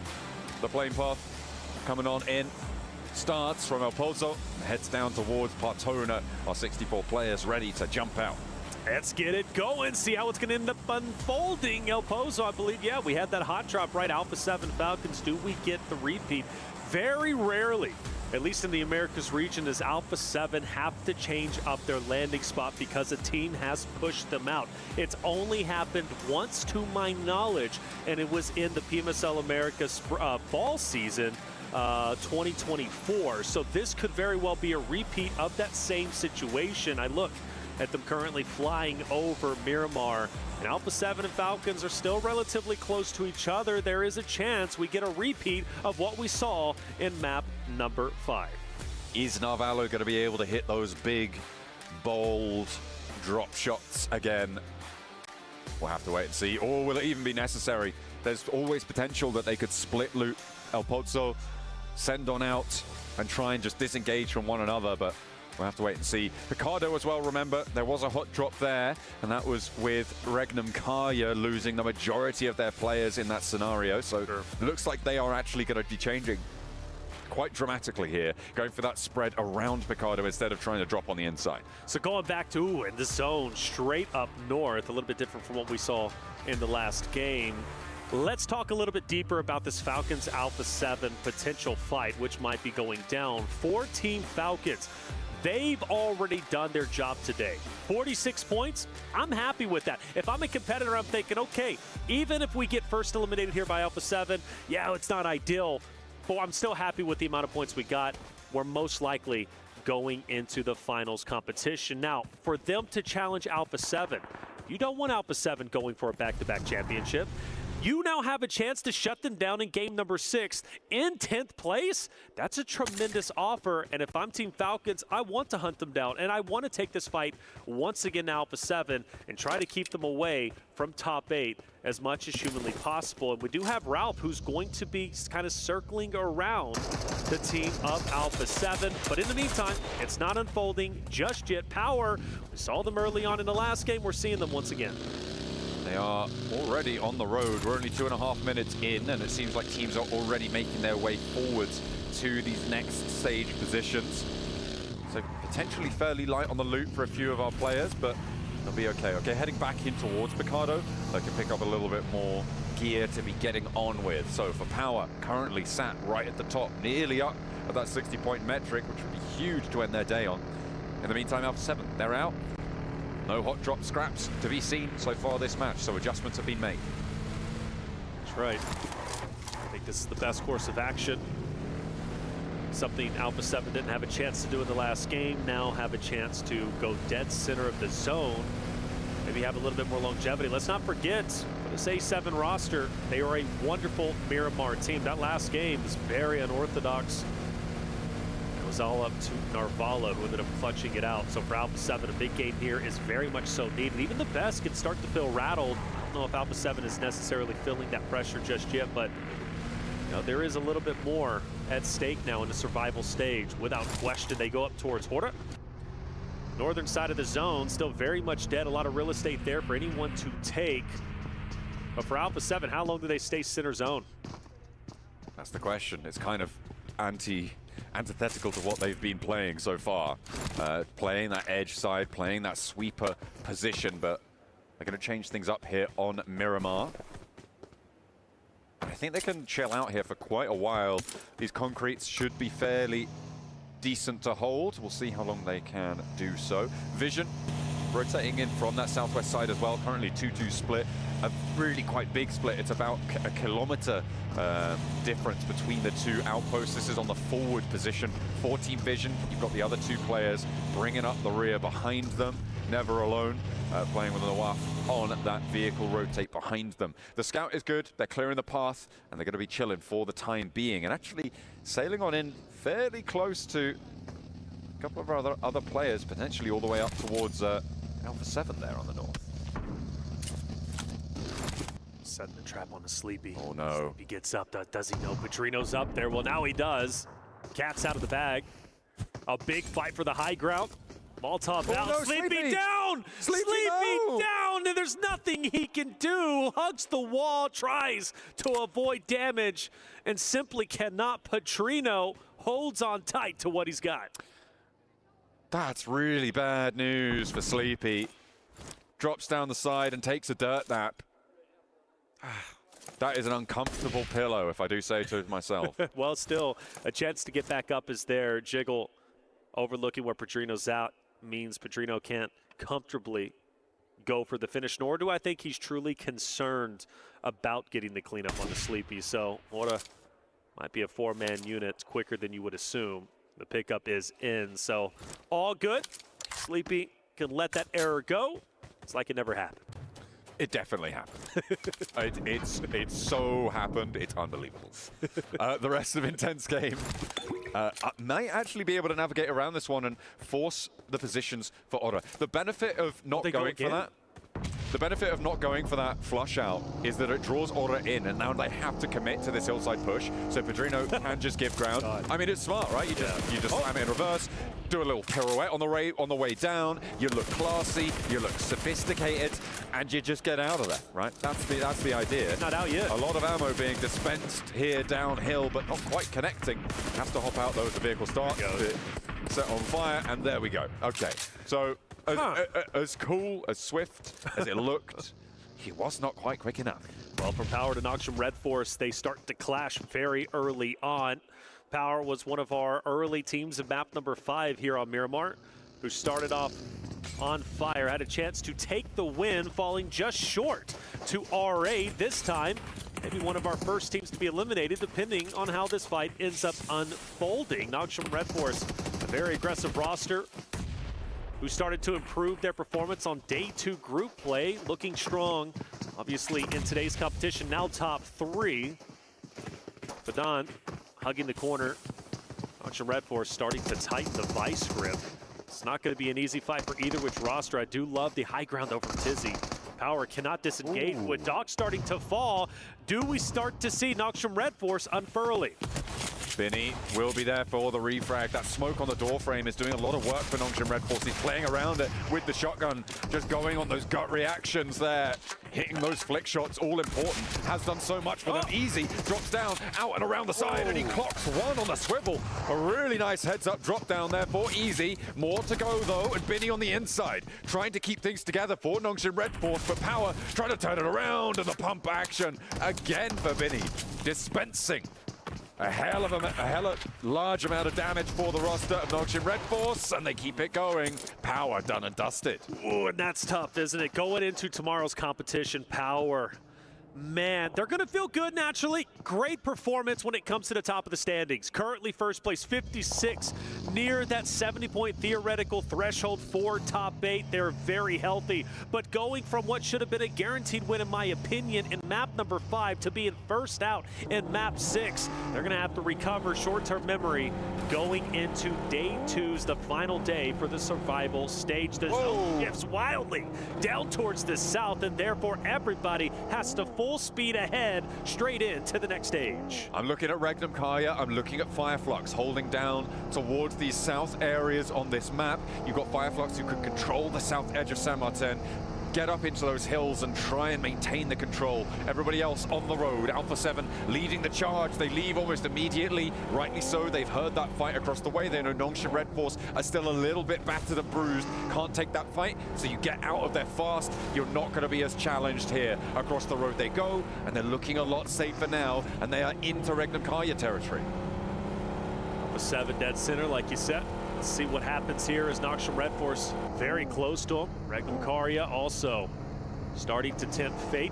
Alpha 7 pushes up. This is a must-win fight. Alpha 7 needs to stay alive. It is critical they break into top 8 by the end of the day, and some great utility has already been thrown. Revo is starting to take over the high ground, pushing where Wild is currently at, just down below. Loxy, a solo at multiple times, who has managed to stand his ground. This time has a full force around him. It's only going to make him a better player. Squash, pre-fires, no connections, and the dance will continue. Alpha 7 rock up. No casualties on the approach so far. A little bit of damage sent towards Mafioso, towards Revo, but they are now in the straight up 4v4. As Regnum Kaya holding the ground. A lot of damage sent over to Mafioso and a 1-for-1 trade on the off angle there. Silas finds a second as well. Looks to put Alpha 7 back down into the dirt. And it's all up to Revo now as they're finding the shots for Regnum Karya. His hold is monumental. Toshpik is traded off, but one is not enough. And Alpha 7 end their day in the bottom half of the lobby. That is so tough. Regnum Karya putting the final nail in the coffin for Alpha 7's performance in Day 1 survival stage. They will officially finish outside of top 8. Tomorrow has to go so much better if they want even a chance to go to the finals and defend their title from last year. Now we focus our attention over towards Team Falcons, a roster that was underperforming throughout the group play, but overperforming when it comes to the survival stage, looking to finish in first. Alpha 7 really good at Miramar, by the way. 1 point, no points. It's kind of crap, really, isn't it? It is. It's not what you want to see for Alpha 7. And my concern, though, John, is like they go in Americas and they underperform. They do. Let me take it back. Stage 1 of PMSL Americas, they've overperformed, like, I mean, beating the second place team by over more than half, or more than double, if I'm not mistaken. Sure. Then they go into stage 2. They start to slow down a little bit, second place. Now, still impressive, right? But we're talking Alpha 7 here in Americas where they should be dominating. And then they go to grand finals and they start off very, very slow. Let's not forget, they only qualify for this stage, for PMWC in the final game. And it's because Wolves dropped the ball going to the Death Shack and basically not even choosing to play the final game. Of course, they did, but just too slow. And well, they didn't have a game plan. Alpha 7 barely skates in to top 3, finishing bottom 3, right, for their region, which they should have dominated. And now they're in the survival stage. The pressure is on, and now they're not even top 8 going into the second day. I'm starting to get a little bit worried. They're losing pace as well with the rest of the pack moving ahead of them towards that bubble. It's going to be difficult to make it. Nongshim Red Force on the northern side here. We saw that engagement earlier that they had with Power. They were able to win it, but the speed at which they could leave is not going to be fast enough. They've now taken heavy, heavy casualties, and that crossing is going to be nearly impossible. With one player remaining, Doxy will try and get something done, and we'll see how much further he can go. Regnum Karya holding on to their position with 3 players alive is good. I'm looking at Kinotrope as well on their southwest side with a nice spread out across a lot of ground, but the Falcons are going to look to challenge the south point. They could potentially find a weakness. And I think the weakness is going to be Plur. Plur off on his own, and this could be Falcon's opportunity to kind of bully him out. Granted, you do have Ozan who's going to be able to fire down low, and he did a great job, by the way, in the last game, right? Ozan was that off angle, just peppering shots at the enemy, starting to roll in. But for Falcons, they are a punishing roster. They see Plur by himself, you better believe they're going to push him. Yangon Galacticos on the western side, currently taking heavy punishment from Aura to their north, who do still have to rotate themselves, and Vision to their north as well, who do not. And they are going to be able to hold down in this compound. You can see Yangon Galacticos further up and ahead on the south edge of this one, on the exit from Monte Nuevo. Yangon Galacticos suffering. Aura now looking to mount up, who've been dishing out some punishment, but wanting to try and break towards the top side here. In 9th place, Aura looking to move away from Alpha 7 towards E-Arena. But E-Arena themselves going to be crashing on towards this Regnum Karya position. We've seen them defend one. Can they do it again? Regnum Karya looking to take down 2 teams in the same game. And E-Arena, though, got to give them faith because they've done such a great job holding hardcover POI, but it's chaos across the board. Loxy bottom right, of course, Joker, who's going to be bottom left, and then the overhead up top is it's just a mad scramble for positioning, and I believe Regnum Karya gives respect to E-Arena. They're dipping. I think this is sensible. You wait for those pushes, you should control these door frames, and you try and get some value out of it, but you know you're not winning really, realistically, a lot of the time in that engagement. It would take a lot of confidence to stick around in that spot, and the fact that they had those vehicles ready to go says to me this was their plan all along, right? South, try and stop some teams getting in. If we don't get any knocks, fold back to where we held before. But I think they come back. I want this hardcover POI, if I'm honest, because it's going to be such a power play, kind of like what Power was in just the last Miramar that we ended up witnessing. Granted, second place, but you notice once they got the hardcover POI in center zone, they were a force to be reckoned with, and they finished with over double-digit eliminations. So for Regnum Karya, I don't think this is going to be the end of them versus E-Arena. Falcons starting to push in. They have been quietly finding their way closer and closer to these circles, and now they've managed to find a team trailing their way in, and they will drag them back down. Take one of their players out. Yangon Galacticos down to 2, but Falcons are outside of the circle, and they have danger sent to them from Kinotrope on the southeast, and Yangon Galacticos, even with 2, are still deadly. That's exactly it. Kinotrope is going to be the X factor in this fight, and as far as I'm concerned. You also have Vision, who might play a bit of an impact, who now start to move through. But in the meantime, Yangon Galacticos feeling the pressure. Team Falcons noticing where Vision is currently at. For Falcons, in my opinion, I'm sending it into the zone. I'm trying to get as much distance as possible once these fights have concluded, because I'm not too healthy. I'm not too happy with Yangon Galacticos being around us, Vision also being in the area, and Kinotrope also being up top. Falcons could be in trouble before they know it. Getting a little bit more healthy here. They'll need every advantage they can get. Pushing in the southwest side is treacherous. The terrain nice and bobbly for you as you try and roll on forwards. SayCloud has spotted Redox. Redox unaware of the position, but doesn't quite go down. Will have time now to heal this one up, and SayCloud's position is known. He'll have to reposition and get away from this location before the Falcons descend, before Vision send out their way, but I don't imagine that Vision are going to be super keen to send south at this stage. They're going to be more interested in heading east to regroup. Meanwhile, is it going to be, yeah, it's Aura on the northern side, and IG having a tough time of it. IG, team that's been struggling quite a bit towards the bottom end of the standings, only outdoing that of Gamix. We've noticed IG get overly aggressive at times, disrupting fights. This time they look to take down Aura, and it's not going to be easy. Meanwhile, we transfer over to R8 and Influence Rage, and there's bodies all over the ground. Every health bar's red on my screen right now. What is going on? It looks like Influence Rage are going to be able to heal up a little bit more effectively than R8 in this location. In fact, it's only Damar who is left standing for them, and he is split from this fight. He's trying to take those shots down and might actually have an impact here, as 3 players from Influence Rage are currently on the deck, and Damar could try and challenge this. He's not really got too much to lose, has to get out of here anyway. A front flip on the buggy. He's dismounted from it, but he stays alive. Will get it back into control, but all this time, Influence Rage have been healing, have been regrouping. Hang on a minute. No, they haven't. He took down Low Boy. He took down Low Boy from a distance. Now Damar knows, I've got to capitalize off this. He pushes straight in. He's a solo. He's going for gold, but can he pull off a miracle play? Well, at least so far, yes, he can. He re-rotates over to potentially take down Low Boy, but now he's going to take down Lorzen, who pushes over the top. Damar looking to make a heroic play, but gets silenced finally from a distance. He's taken down as Fireflux says enough is enough. During all of that as well, Kinotrope sent a big node over towards the Falcons that has torn them in half. They are suffering now, and it looks like they're being handled nicely out on the western side. Redox the last to stand for them, and he will fall in short order. A well-placed nade stops Falcons in their tracks, going down with minimal points on this match, but their day is pretty successful so far. They have managed to turn up where they haven't before, and will be happy moving into day 2. It's not the biggest surprise, though.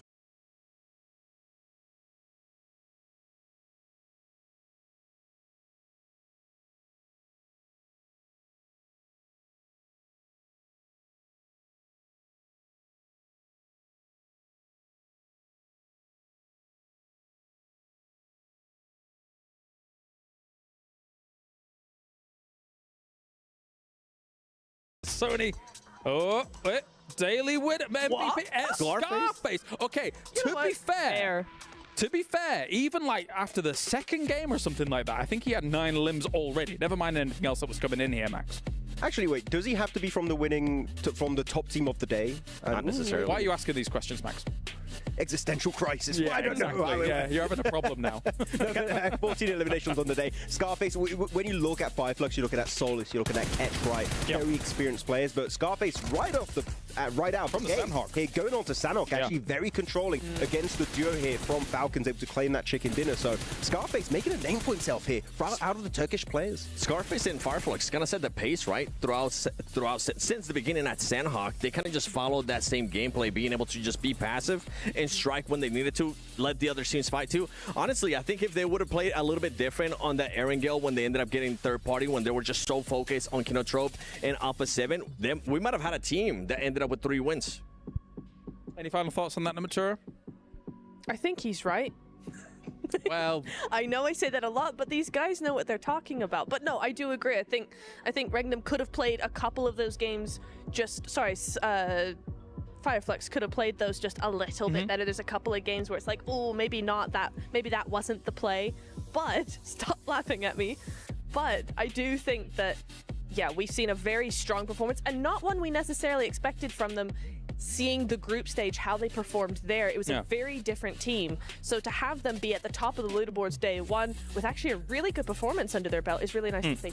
Yeah, Seven's laughing. I mean, they were not existing in group stage. Yeah, they weren't. They were in group stage. It was tough. It was tough. All right, let's move on then as well and see who's able to take our honor domination here for this one. And it will, of course, have the tripler limbs. And this is understandable why Scarface may take that #1 spot. But he was also followed up by Ketch as well here, Max. So, again, it was really Fireflux wall-to-wall. Yeah, I'm waiting for Soulless to be showing up next, maybe tomorrow. But no, it's been 2 players of Fireflux. Al-Hajj from Power. If you're going to play from Power, it is going to be Al-Hajj, followed by Nofe from Hora and Koa77 from the side of Falcons. There also is a very steady player here going into it. I'm happy to see No Fear there from Hora Esports. Yeah, Remember, Sleepy during group stages, he was the one that was able to get an MVP. It's good to see now another player starting to step up, and I feel like this might be a bit of a turn here going into tomorrow for Hora Esports. It is quite interesting to not see Sky instead of Nofe, because normally Sky is like the MVP contender, always on the side of Hora out of Nepal in general. So I'm very, very happy to see Nofe actually step up ever since PMSL CSA. We did see him fight a little bit earlier on. Maybe it could have been that they adjusted their playing style. We've seen teams being able to do that in the past too, from group stages to now. I think that might be the case. We'll just have to verify with Sky. Maybe. All right, well, that is our teams obviously performing extremely well here for our survival stage to get things rolling. I mean, hopefully we see the fight back from some of the bigger names like Alpha. I think that really is the topic that's on a lot of people's lips here, Neptura, because it would be rough to lose our current defending title holders here in Riyadh at PMWC. If I'm looking at Seven, he looks very sad. Bad for him. But losing them would be a bit devastating in the survival stage. It really would. I think we would lose something as well, though, because they've been a part of every final, every global final for so long. They're always part of the conversation all the time. Yeah. We would lose something by having them not be there for one of those events, for one of the finals. And so it would be weird, I think, and maybe even weird to a lot of the teams, you know, having to try and adjust to having this powerhouse, this aggressive team who splits all over the place and does what they want, basically, not there at all. It's kind of like, wait, where are they? What do we do now? It'll be difficult. Max, you were unboxing whilst all of this was going on. Did you get anything? I got some vouchers. I got the James Yang t-shirt. The James Yang t-shirt. Only for 30 days though. Not you mean the winner chicken dinner? Yeah, it's very cool. I want that. James Yang, please. Would like to get it. And also a cool dance, a group dance, which are new. We can be dancing in the lobby. We can test it out tonight. Yeah. Nice. Awesome. All right, well, let's talk about it, of course, because you guys at home can get involved as well with the PUBG Mobile Airdrop Carnival, because it's now live here this weekend from August the 1st to the 3rd. Log in and summon surprise airdrops and collect the 2025 airdrop vouchers to enterprise draws for official merchandise, smartphones, BD partner awards, permanent in-games items, and more. Every participant is guaranteed to win. Additionally, jump in the game right now to vote for your favorite airdrop partner. Don't vote Max. You might even score some awesome surprise gifts from them. Don't miss this year's Airdrop Carnival. And you could unlock some surprises, Neptura. That's pretty awesome. I would love a surprise. Yeah? I always like surprises. Yes, Fantastic. please. I'm going to do that after show. I'm going to go in right now. We need to prepare a surprise for Neptura for tomorrow. What do you think, Max? Uh-oh. No eyebrows. I have to find the idea. It's got nothing to do with dropping chocolate cake on people. Don't worry. We don't talk about I don't like surprises now. You dropped chocolate cake on Veracity. Do not ask Veracity. It did not happen. Okay. There is no. Is there video? No, there is video. There is video proof. Oh, there is video proof. It's coming to an Instagram near you very soon. We'll yeah. All right. I do like cake a lot, though. He loves cake. It's his favorite thing. All right. Well, thank you very much, guys. We've had too much fun here throughout the day. We are done here at the desk. I believe we can head on down towards the stage now as well and check in with good old Barney. Thank you very much, Sevens Worlds Gaming. Thank you very much, Neptura. Thank you very much, Maxman. I would get all your thoughts, but it would take about 10 minutes before we actually finish this up. There's so much to talk about from the survival stage. I have been Kalaris, your desk host here for day number 1 of the survival stage. We can now head down to the stage with good old Barney to wrap up day number 1. Fireflux had an impressive day today, and so of course I'm chatting here with Scarface. What a brilliant day. You opened it up with a chicken dinner as well, which was great to see. I kind of want to know how that motivated you guys going forward. Did that impact your strategies for the rest of the day? Bugün ilk map win aldıktan sonra bu sizi motive etti mi ya da stratejinize bir değişiklik oldu mu günün devamında? Biz onun win aldıktan sonra rahatlayacağımızı biliyorduk. Win aldıktan sonra bir win daha ardına alacağımızı biliyorduk. Aldıktan sonra zaten çok relax olduk ve günü birinci bitirdik. After we got the first win, we relaxed a little bit and we knew that we were gonna get another win. And yeah, after that we basically just chilled. I like that. Some of our casters and analysts, they were talking about your impact on the game today because Scarface, your long distance game is just so good. Creating off angles, getting information for your team. How do you feel like you impacted your team today? Bugün birçok yani casterler de analistler de senin performansın hakkında konuştular. Yani senin takımda yarattığın etki hakkında konuştular. Hem uzun mesafede çok iyisin hem takımın için info alma konusunda çok iyisin. Sen kendi performansını nasıl değerlendirirsin bugün için? Ben grup aşamasını biraz pasif oynuyordum. Koçum, menajerim, IGL'im, takım arkadaşlarım vesaire daha agresif olmamı söylediler. Ondan sonra gözüm açıldı zaten. Bugüne hazır bir şekilde geldim. So I was basically more passive during the group stage, and my IGL and my teammates told me that I should be more aggressive, and that's what I did. So my eyes opened kind of, and I got my flow. They let the reins off you. I like that. Scarface, thanks so much for joining me in this post-day interview. I really enjoyed chatting with you, and best of luck tomorrow because we only have 6 maps left. The survival stage will be done, and we will be set for the grand finals. Remember, tomorrow, 8 teams are going to be sent home, and we're going to get to use the crusher. It's going to be fun, it's going to be dramatic, and I'm going to absolutely love every minute of it. I'll see you then. Nice tomorrow.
highly anticipated addition to the Mummy series outfits is here.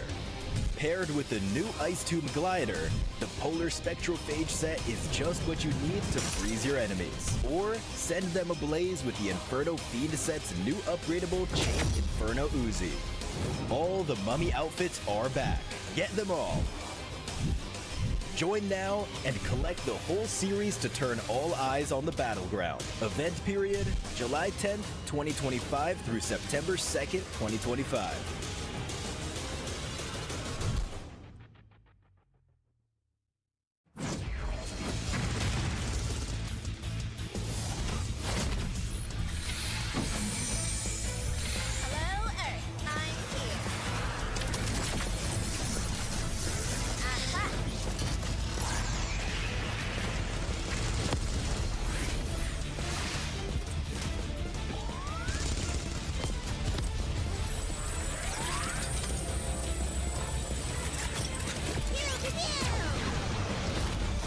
New Pulsar Legionnaire available now. First outfit with special head animations and voice lines. The Pulsar Legionnaire set comes with its own super cute voice lines that can be toggled on or off.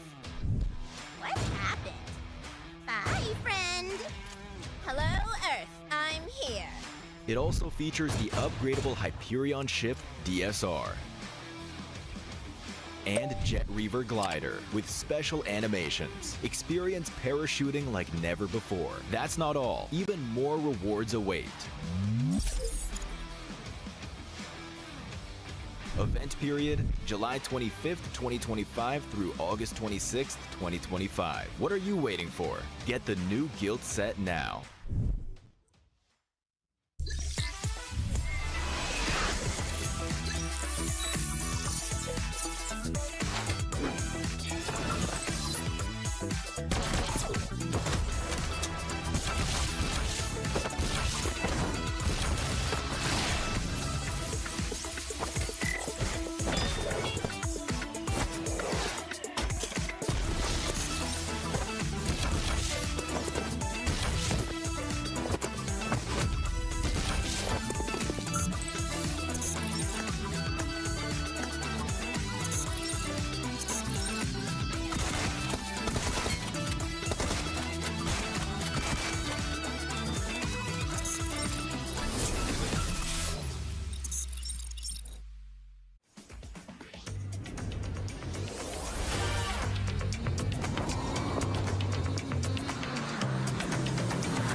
to play this game. With the knight on f7, I don't feel as good about the e5 move, just because I know that my dark square bishop at some point might have to get involved, and the knight will be able to trade for it. So I don't think we want a situation where black's knight trades for white's bishop on a1 in the corner. The dark square bishop is so valuable. But the pressure is mounting on the e4 pawn, right? Black now has both rooks, the queen, and the bishop on c6, all targeting e4. You start to get a little concerned here. I think we've all related to some positions where we have a nice position. It's so nice, and we're trying to meticulously push it, and then we fall behind on the clock.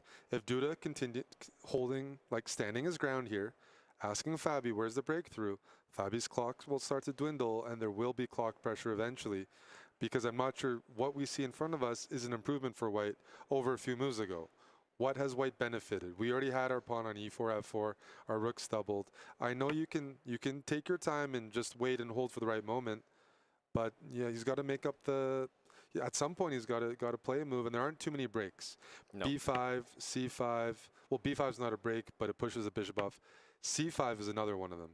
Yep, I was thinking that, you know, in these spots, white sort of wants to target more moves with, you know, that end up on the dark squares. Moves like b5, f5, g4, they can be good in the right moment, but you have to be really careful about a move like f5, for example. It gives black access to the e5 square, the g5 square. That's not something you want to play.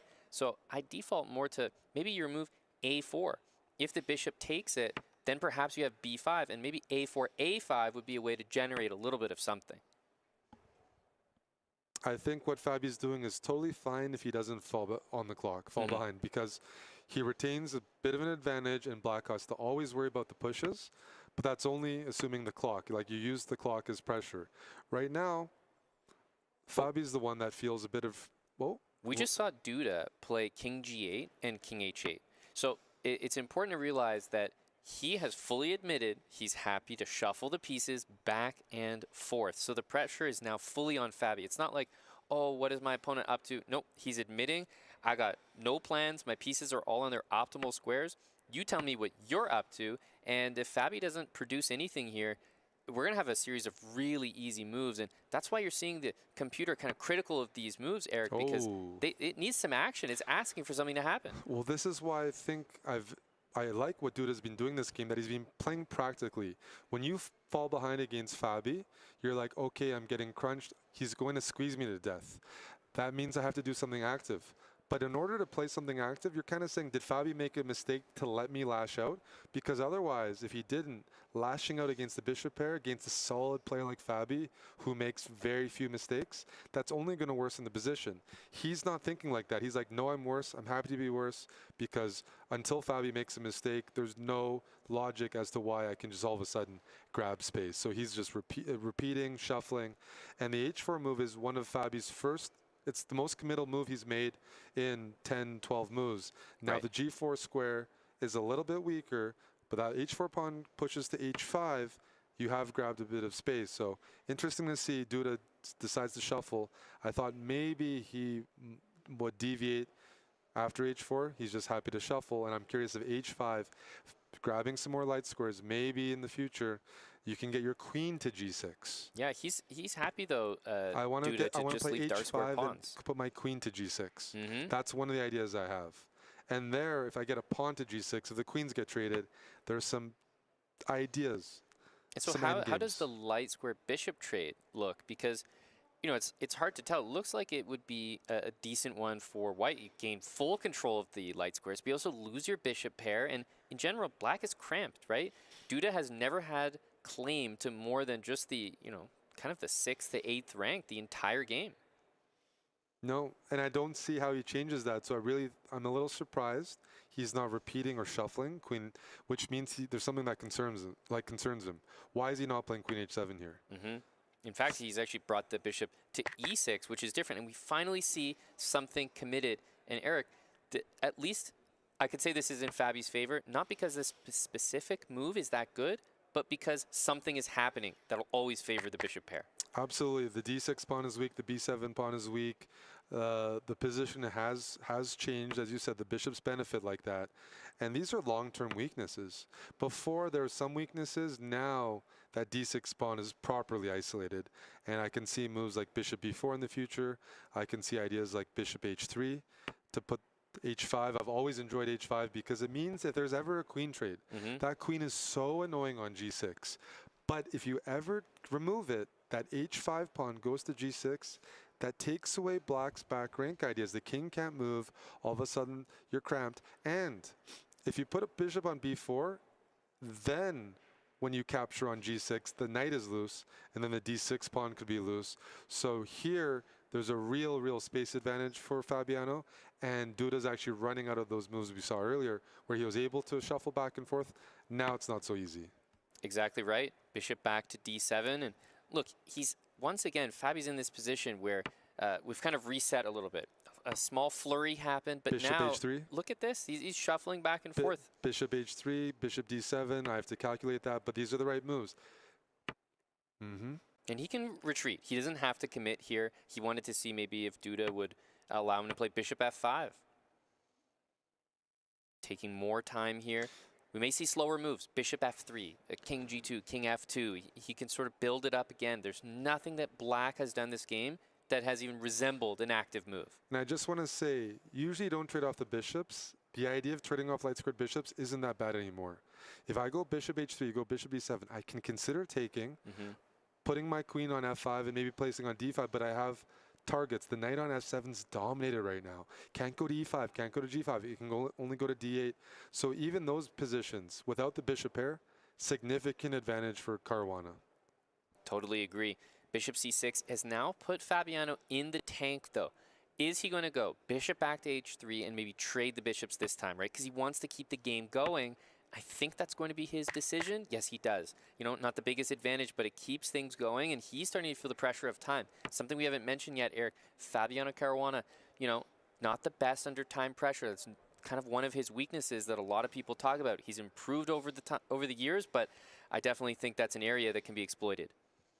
Yeah, I'm not surprised he went for the exchange. I thought he might have tickled or played a few other moves beforehand.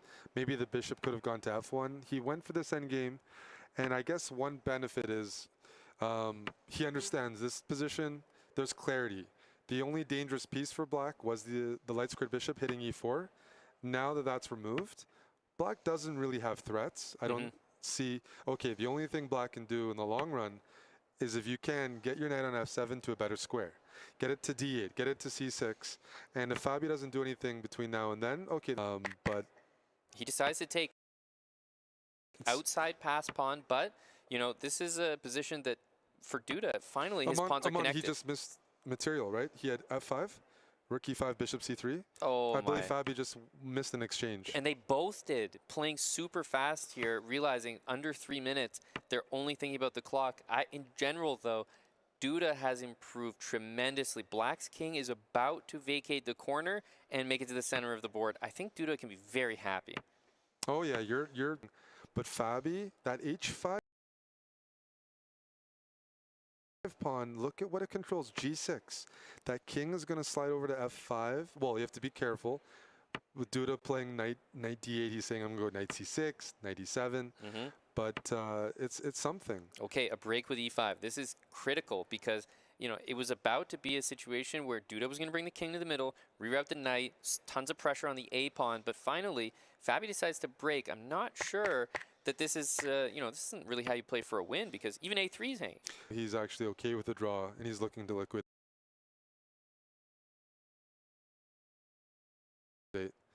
Which is a bit shocking from the position we had. He didn't need to trade in that soon, and then he missed the opportunity to win an exchange. Now you know how tricky knights are. That a3 pawn is a burden, so you either try to defend it the whole game or what Fabiano's doing. Yeah, c4. Simplifying. Totally.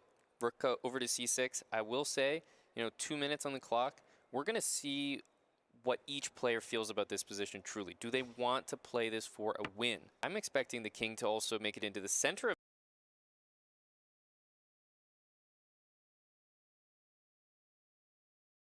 the board. King to e4 for white. Maybe make it closer to that c pawn. The bishop on e3 is very well placed. Eric, it's covering all the squares that Black Knight could want to move to. c5, d4, f4, and g5. It's covering everything. The nice thing for Black, though, is he's not under a lot of pressure. It's pretty hard to target the Black king when you don't have a light squared bishop. You just have that dark squared bishop. At least Fabi. Okay, knight b5. We'll see bishop b4. Is he lose the g7 pawn and still have the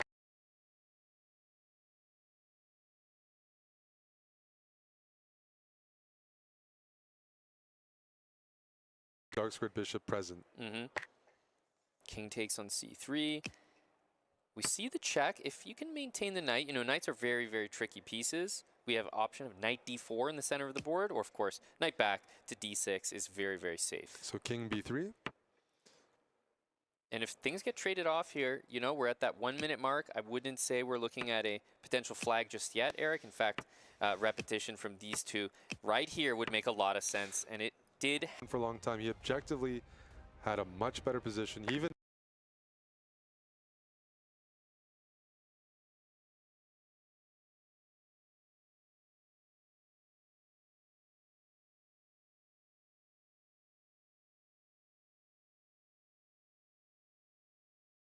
missed an exchange in that towards that endgame. Yeah, actually, this is the first game that we've seen a draw in for game number 1. It usually starts off with fireworks. In fact, this would have probably turned into a flagging situation if they had about 30-40 seconds less, but they're not necessarily the most comfortable as flaggers, and you know, they're not going to take the risk. We're straight into the next game here, Eric. And a sharp line chosen by Fabiano. He's Certainly. got Black, you know, he knows Duda, held serve, and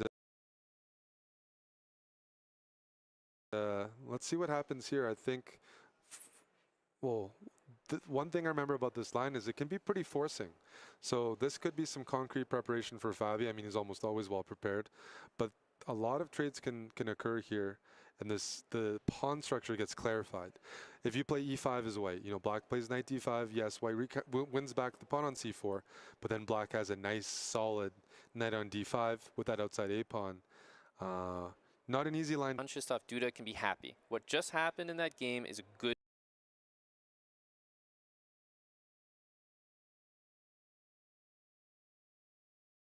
thing for him. He played in a style that was very passive. He was comfortable with the draw. He got his draw. Now he's got the white pieces. Sort of like you said, holding serve. You draw with Black, and now with the white pieces, he can make that push. So let's see if Duda can close out what would be a pretty good match strategy, drawing with Black. And wow, King F1, Eric, he is definitely going for something with this move, given a question mark by the engine. But you know what? This indicates he has a very specific way that he wants to play this position. I have to imagine he's looked at this before, because if not, then that is a very, very risky choice in a situation where he doesn't quite need to do that. Ideally, when you have white, it's the second game of the match, it's tied. You would like a small advantage where you don't have many losing chances. You can push that forever, but you can always, like, if necessary, okay, it's going to be a draw, we have Armageddon. This type of position with a king on f1, that's like a 3-result game. But I admire it. That's good for us. It's good for the viewers. It's good for fighting chess. Seeing that king on f1, it doesn't have long-term security, especially when you see that bishop on b7. Sometimes you manually, you know, castle, you play g3, king g2. Here with that bishop on b7. You can't castle once you've moved your king. So the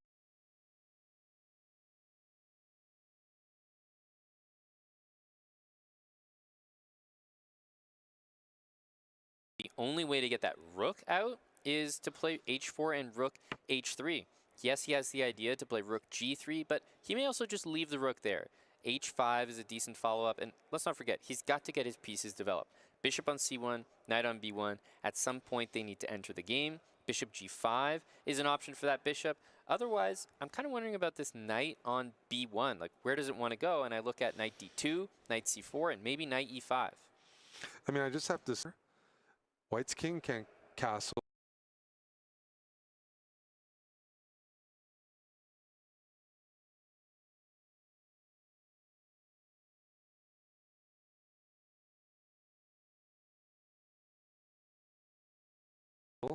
So why is black not happy here? I think black is preferred already. Yeah, I mean, Fabi is playing a very standard position. He's not the one playing king f1, so his opponent is taking all the risk for him. And this is an extremely imbalanced game already. We've seen isolated pawn on d4.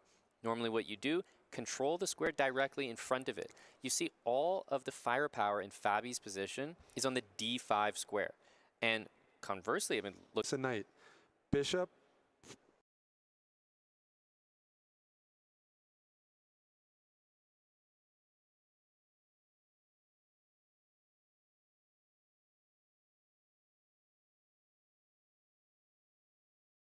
Everything looks good. When you have an isolated pawn as white, your compensation often is an initiative, you know, pieces pointing towards the king side. Here, it's not so tricky. Sorry, it's not so easy because when you're attacking, you might be weakening your king as well. He's all in, right? 95. You pointed it out earlier. Just great that we get to cast this type of game. Yanchestev Duda went for it. King on f1. I'm looking forward. There's a lot of ways that you can continue.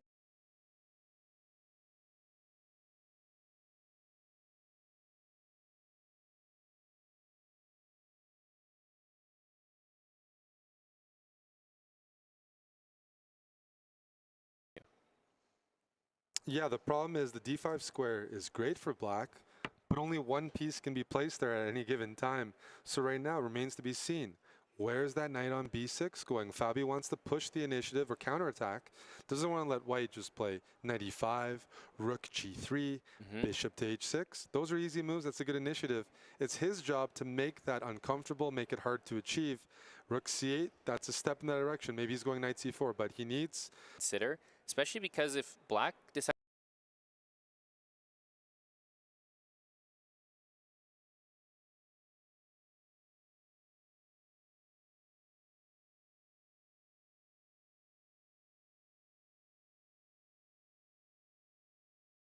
to play a move like g6, there's h5. It's perfectly placed with the pawn on h4 to generate that attack.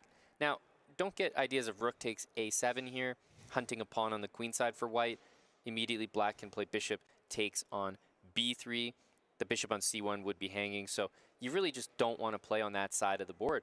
I guess rook g3 is probably the top move I'd consider. I'm between rook g3 and h5, and the reason I don't want to play bishop b2, Eric, is that bishop is... Pawn is just stuck on d4. So see, he's...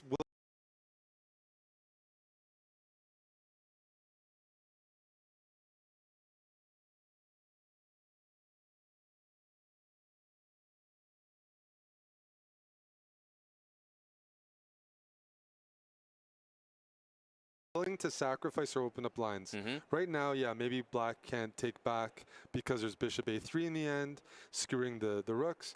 But even if black could take back, I'm not sure Fabi would, and I'm not sure Duda would complain because he would love to have a dark-squared bishop unopposed.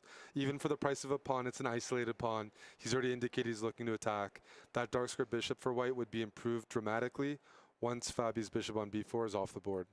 And bishop c3 hits the rook on a1, hits the pawn on d4, but also falls in to a potential bishop captures h7 check idea. And how many chess positions do you have? This rook on h3 kind of unusually placed, but here it's actually defending a key idea. It's making knight c5 possible. Now, why is this getting a question on c5? We can just play a move like bishop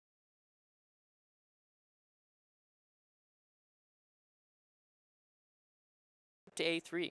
Hitting the rook on c5, actually skewering it to the rook on f8, and you're just going to pick up material there. Is there some bishop takes g2 in that line? Is that it? And you could like argue like there's, I don't know. I'm just thinking out loud that bishop takes g2. You sack the exchange, but the king is weak, and the knights will have really dangerous squares. So bishop a3, bishop takes g2, idea. king g2, rook are going to jump into the game and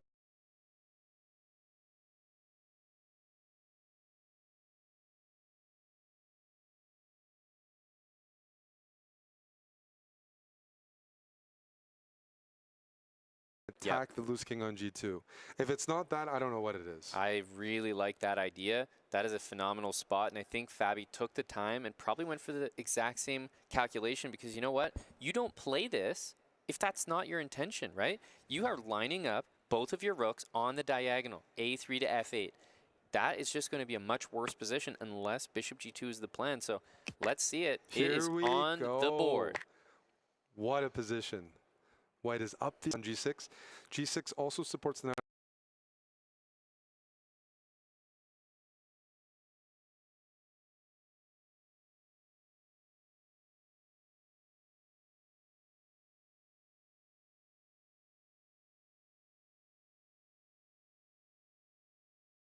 on f6 going to h5.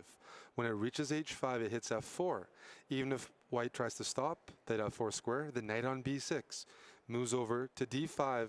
All of a sudden, these two knights are converging in on white's king. Not just white's king. The rook on h3 can be loose. The bishop on d3 can be loose. Lots of checks, lots of things to calculate.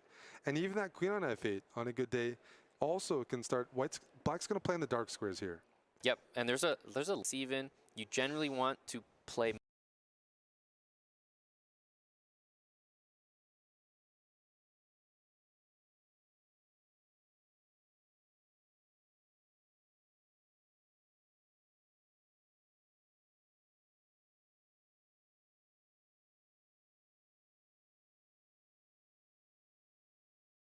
most of your pieces on dark squares, and look at the position. Fabi has every single piece on a dark square. Rook g3, he's looking to contest those dark squares. He wants to play rook to g5, correcting his pawn structure, trading off. You trade off. Black can maybe argue for full compensation, but maybe when the rooks are off, harder to win. We get a bit towards the end game. Again, white needs to contest the dark squares. If you give black a few moves, those knights are jumping in to d5, could be out of play. Yeah, I mean, we talked about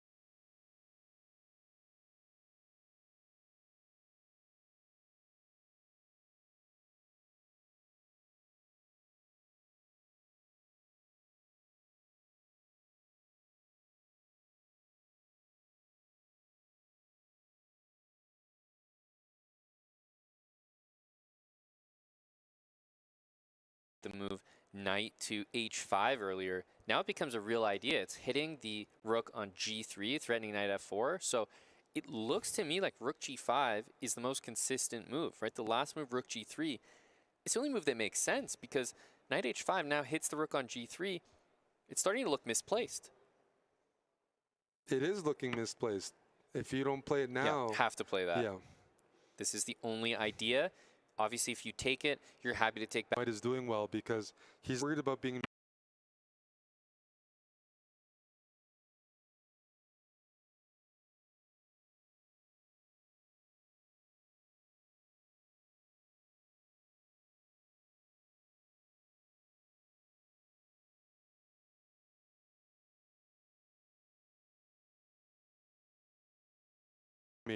He can give the knight some squares, and this is a classy move.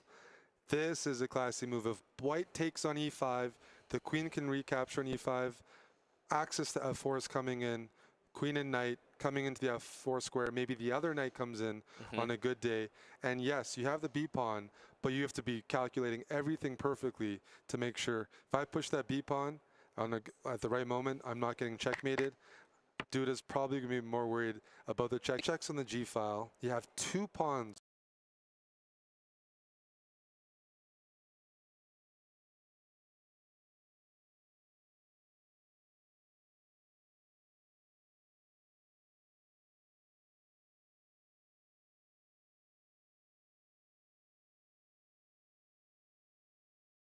And a knight for a rook, which is almost equivalent. On the other hand, there might be rook b3. I wasn't sure if rook b3 might force the knight back. Duda needs to come up with a counterplay because this is not a position you can afford to play when the players get lower on time. When they're under a minute, everyone would take black. Yeah, I like the move rook b3. It sets up b6. We talked about how you can't let that pawn escape. As soon as it gets to b6, black has no control over b7 or b8. So you have to prevent b6 at all. Is to allow the rook of whites to get on b3.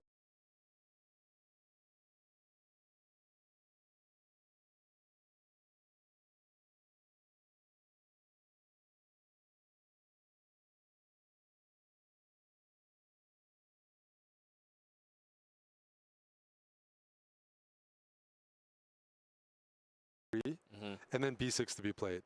Knights are not great at, like, you know, running across the board to stop an outside pass pawn. So I don't want to allow that. The queen on g3 is really well placed for Duda. It's looking at the b8 queening square, but it's also looking at the e5 square. You get the queen e5, you're pinning the knight, you're centralizing the queen. All of a sudden, your king doesn't feel so dangerous because the knight's pinned. Like, Black can't get their pieces to White's king. So Fabi does have an element of risk here. He's got to try to manage that. I think when he's really overwhelmed, he'll look towards maybe liquidating. But right now, I think his king is still safe. The pawn is still far enough.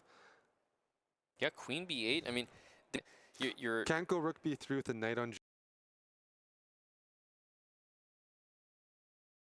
g4. So Fabi feels like he's making progress.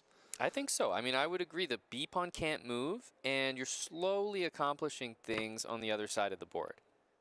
Knight e5 guards the pawn and hits the knights. rook. Look at these knights. The queen, the two knights. Right now, White's queen is on b7. He can't get back to the king side. That's critical. So can Fabiano find an attack here with the queen offside? This could be really, really big.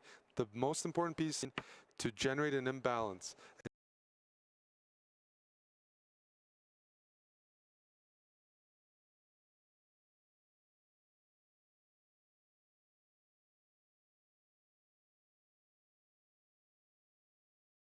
You see Duda shaking his head. Things are looking very, very bad right now. That's why he played rook h3. I mean, to play queen b7, you're locking your own queen out of the game. Now rook h3, the pieces are not connected. There's no coordination at all. And you mentioned the move h4. I'm wondering if he's going to play it now. You just have to play any move. You don't want to move the knight on d5 until you're sure. You cannot let that queen on b7 in the game. And this is a great find by Fabi. Queen g4 could be coming. Knight f4 could be coming. g5, g4. g5. Yeah, g5. I liked the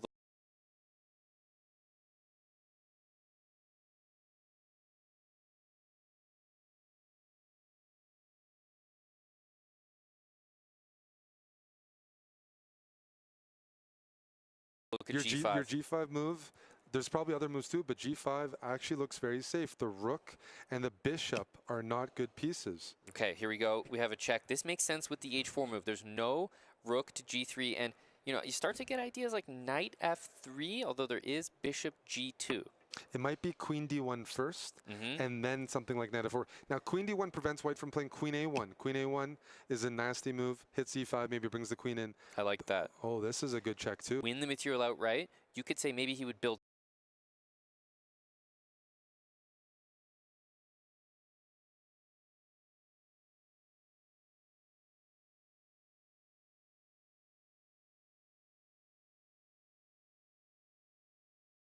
it up more, but he decided to cash in. No, this is a mistake. Yeah, this is a mistake. That the right Letting decision? the queen in the game is what I'm trying to prevent. Yep. Queen d4, yes, you're down 3 pawns, but that's the h4 pawn is loose. The b6 pawn can be pushed, and if you play h3, there's queen h4 check. You're dropping something here. And remember, queen f6, if you want to trade, for example, that b pawn all of a sudden runs all the way down the board. This is a mistake by Fabiano, and all of a sudden, it's queen b3. Oh my goodness.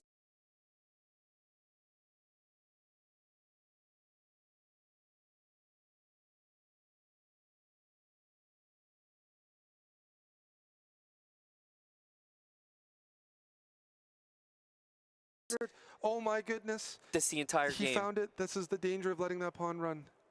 We've been talking about b6 the entire game. Oh my. Fabi let the queen get in the game. He took a risk allowing that pawn to push, going for that endgame.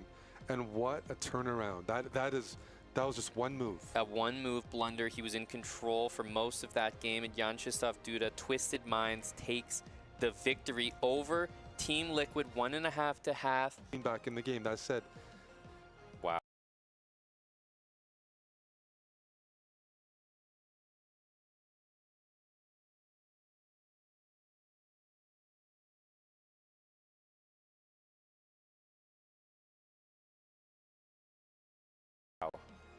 I tell you, Eric, we were looking at that game, and the Knights looked unassailable. right? They were keeping the queen out, and it's such a difficult decision in chess because right in front of you, you've got material, right? You can win material back. You always want to do that. But this was a rare case where you need to show more patience and just lock the queen out and understand that that is where your advantage comes from. Yeah, the position was queen and 2 knights versus rook and bishop. There's a big imbalance there. Yes, you win a bit of material back. He wasn't worse after that, but still.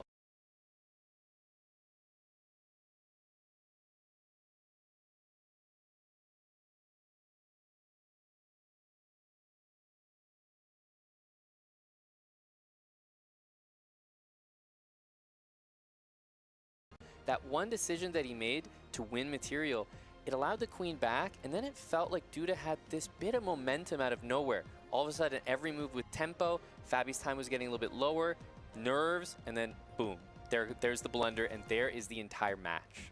It's one of those cases where Fabi was winning. He felt he was winning. Even at the very end, he's like, there's no risk. Because he could have sacked his knight for that pawn, and it's still a draw. Yep. But it came out of nowhere because that check. Christoph Duda here. Congratulations on the win here.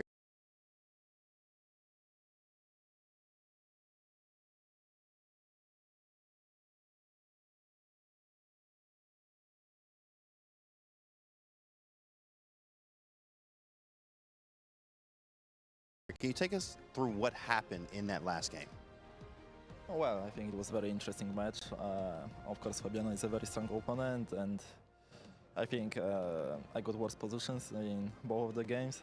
Actually, in the first one, I was just trying to hold on. I mean, at some point, I was kind of hoping, that maybe I can sit on his e4 pawn, but it wasn't realistic. I had just way too many space. I mean, too much space.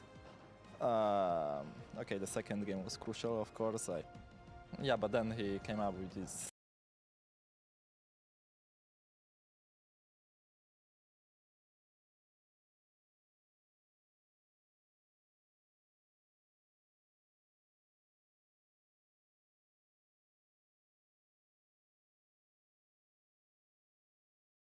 action stack, which I think was very good, at the very least from practical point of view, and I lost my track, and yeah, and the knights were way too tricky, and yeah, and I got fortunes. It worked out in the end. Practical, of course, as the time definitely helped you there too as well. With the format being 10-0, no increment, and you're used to having more increment, how do you feel about the format being no increment this year? Yeah, it's something new. I'm not really, into flagging. Even if you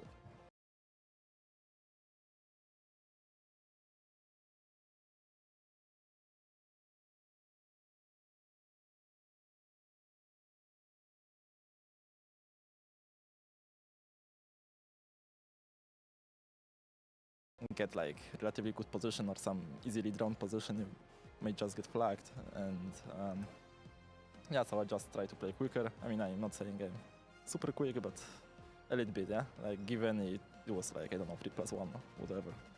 So yeah, and 10+0 is kind of long also, I would say, no. I mean, because of course without increment one would think, of 1+0 or 3+0. 10+0 is a bit tricky format in the upcoming match.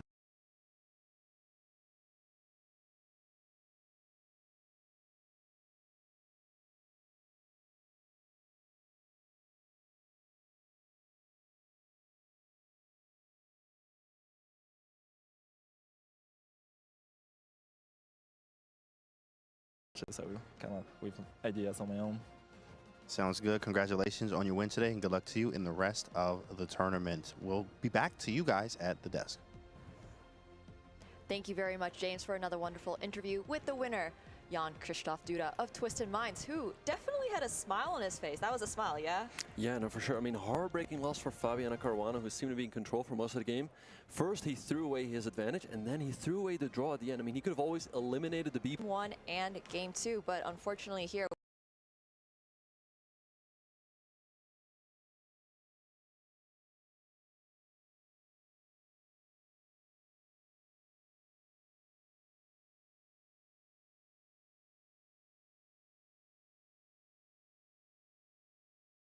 with queen 2 d3, it is just game over for Fabi. But he does have one more chance later today.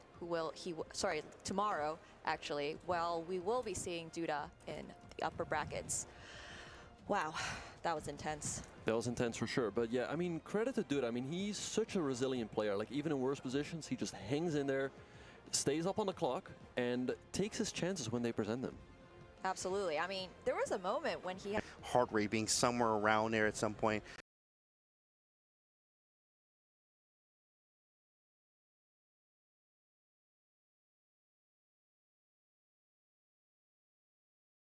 Walking on the treadmill, he was playing chess. Lets you know how much your heart races there. That was actually incredible there. And it doesn't matter how you get it. It matters if you got it done. And he got it done for his team there. And hopefully it's more smoother for Jan Krzysztof Duda there. Any last thoughts, Bach, on the match? Yeah, I mean, like I said, it was a very up-and-down match. But fortunately for Fabiano, he still has a chance. I mean, but he has to win now. If he loses one more, he's out. And that'd be quite a shocker because in my book, Fabiano is one of the pre-tournament favorites. Absolutely. I mean, we're going to see here at the Group D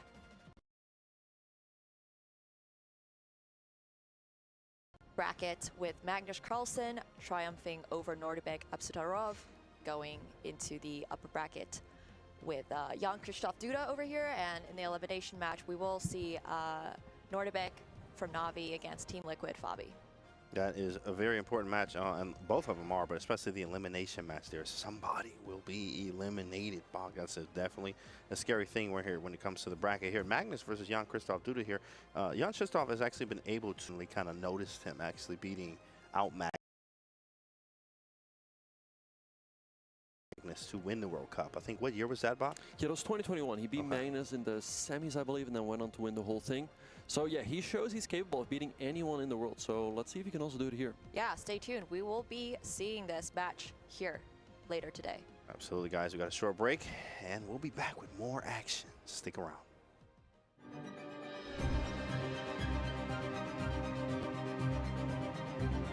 Opening up the position. Not an easy problem to solve, which is really frustrating because what you want to do looks obvious, but the path to get there seems a bit murky.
can defend if he plays perfectly from now on, Esipenko, but he's offered a pawn anyway. The rooks disappear. White grabs a pawn. He needs to get the queens off. That is the only way black defends this. The black king very open, down a pawn, but opposite color bishops grant you some solace. It does give you drawing tendencies, but as long as the queens are on the board, draw is off the cards. I think Levon will decline that queen trade every single time. Oh, what? That is that a mouse slip? Oh, it's a big threat. I love that. Not a mouse slip. Is it bad that I saw that straight away? I look at chess, I don't see good positional moves, I just see the tricks. I love this. He is a trickster at heart, Levon Aronian. He loves these flashy moves. You cannot take that bishop. If you do take it, you get checkmated in the corner. Queen to h8 would end the game. The black king caught embarrassed. Let's just very quickly show it. This bishop now is poisoned. Queen takes bishop, and ooh, he slides it forward one square. That was almost a mouse slip, but queen takes bishop would have allowed a mate. Now the difference is, after he slid it forward to the e7 square, you can block this check with your own queen, and you survive at least for another few moves. And queen trades once again. The only side that favors would be black, would be Esipenko. We saw a little bit of flex there by Levon once he got this flashy bishop to e6 move in. Love to watch that. Right now, the mate defended. Okay, and the green board was our analysis. White does not have to go in with a check yet, of course. But there is no threat for black. You can slowly improve your position. And here for Aronian, it's just about a matter of breakthrough. He needs to find a second avenue of attack. He's already up a pawn, that's one thing. He advances as king, as opposed to earlier. This one is very safe for white. Black king's still the weaker of the two. It's a game for just two results, right, if you're playing white. And Levon, he rushes through. I was thinking he could perhaps wait with this break, and that is a big, big blunder by Esipenko. Look at this. Now the black queen can never slide across to block. There's a checkmate threatened in the corner. Queen to h8, as we showed earlier, is the mating motif. You cannot survive. You can barely prevent that. The white queen also has the f4 square to check from another angle. This is just checkmate, forced within 6 moves. Unbelievable. He just rushed, and now Esipenko realizes it. Wow. Both sides rushed. Levon rushed in with a pawn break, maybe not best. Esipenko now rushes in, and a check on the diagonal. There's 2 different checks for the white queen to deliver. That ends the game. But this is just check, check, check, check, and eventually there's mate. There's a forcing sequence of moves that ends the game.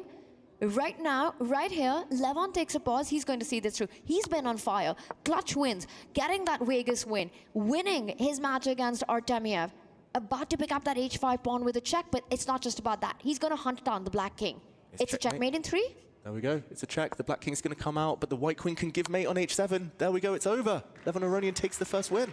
And Levon Aronian draws first blood in this crucial qualification match. These opponents had faced each other before in the last chance qualifier. Esipenko is back with a second chance, but Levon wastes no time in going 1-0 up and is now a draw away from qualifying for the playoffs here at the Esports World Cup. He took a small advantage, nursed it just mercilessly into a full point into the victory there. Levon Aronian, it was a small advantage. He grew it, won a pawn, and ended up delivering checkmate. It's been the resurgence of Levon Aronian the last few months. The just chess that we've been seeing by him, the creativity. I mean, just the way he played this opposite color bishop middle game, you know, created his chances, found that breakthrough, and eventually delivering checkmate in beautiful fashion against Esipenko. This is Levon Aronian at his best, and the chess world loves to see that. Look, and to people who say, oh, it's opposite colored bishops, this is going to end up in a draw. Let's just, you know, tune off after this, the pair of bishops are the only minor pieces left on the board. You show them games like this, because this is absolutely textbook on why, with major pieces still on the board, if anything, it makes it sharper, it makes it more dangerous, and it shows that one small slip-up costs you the game.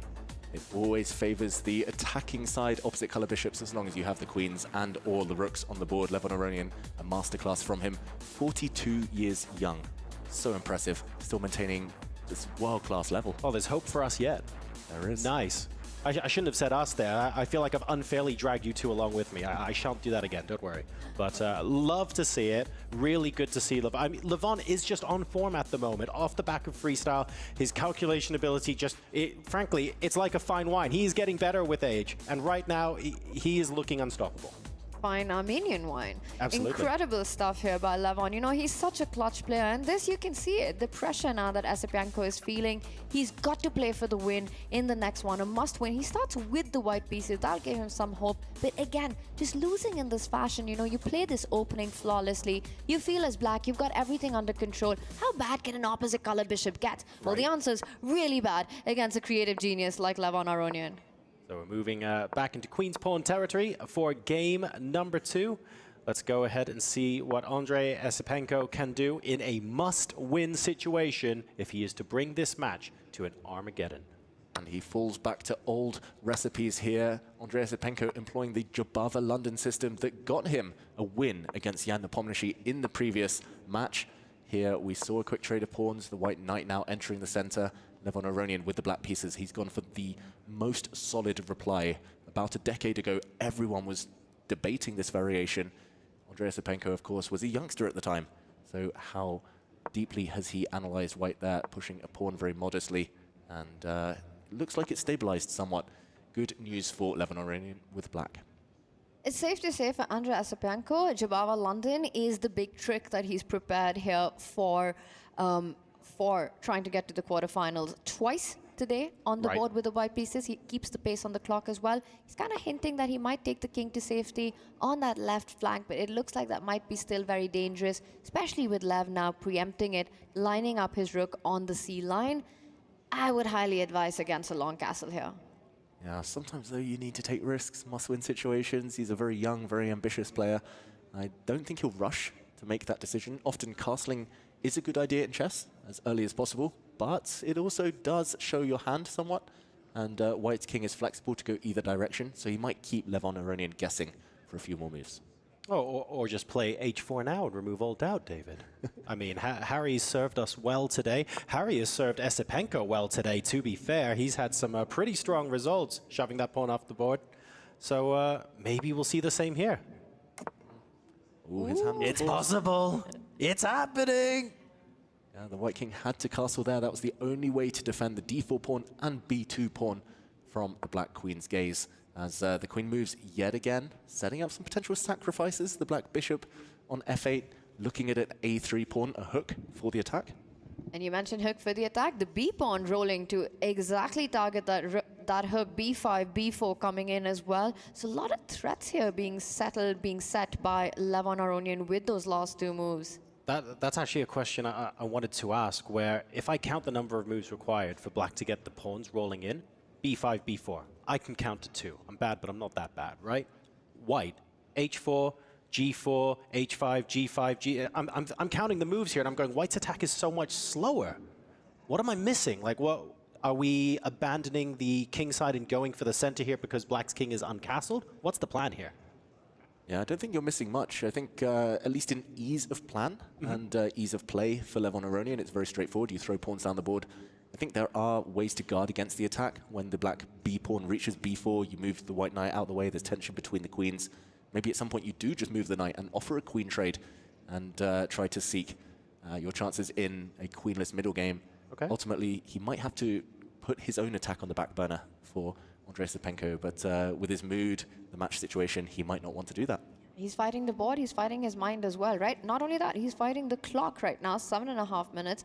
Keeps thinking, and nothing's very clear. How are you building the attack here? Do you have enough time to push immediately? Do you allow black to go b5 and set their own threats right now? Some big questions, little time on the clock, head in hands for Andrei Esipenko. Yeah, the automatic response, whenever you castle on the long side, then in this case, the queen side, you always want to take a time out, move your king closer to the corner. Just means you're less likely to get checked. You cover more squares. There we go. The white queen steps forward, but apparently a big, big mistake from Andrei Esipenko, allowing some tactics potentially by Levon Aronian. Very surprising decision. And I think he realizes it, and he can't quite believe it, because he took a good 2-minute thing to play this out. It's ideas that you were mentioning, right? The rook and the queen combining threats on that knight on c3. Not just that, bishop takes pawn at a certain moment. Right. And I think he's trying to make this work. It could come in with a tempo. Can he make that happen? Is that about to happen? Bishop takes pawn next? giving it a go. And there's an exclam next to that move, so I think you're absolutely right, Tanya. Are we seeing Bishop takes A3 next? Is this the breakthrough moment for Levon Aronian to seal this match against Andrei Esipenko? This is the pivotal moment. Esipenko's reacting. Something happened there. I'm not sure whether he mouse slipped or whether he just totally hallucinated. Look at this, a sacrifice by Levon Aronian. I'm expecting 2 exclamation marks to pop up. There we go. Boom. Computer approved. Esipenko shakes his head. This is going to destroy the defenses around the White King. Even if the queens come off, Black's attack continues and with power. Yeah, he's completely shocked. How did he even allow this? And the point is, you said, right, magic number is 3 when it comes to an attack. You take that rook with the pawn. The bishop joins the party. The queen's ready. The black knight ready to jump in. Oh, Esipenko looks ready to resign, by the way. He looks gutted. The end of this sequence as well, with the knight jumping out of danger into the most amazing square on the board for the knight on E4. Everything just seems to be coming together for Black in this position. And if you want to skirt out of the way afterwards, you've still got castling as an option. Yeah, Black Knight is going to be the deliverer of doom here for Black. I just don't see Esipenko saving this game. I don't see him even continuing.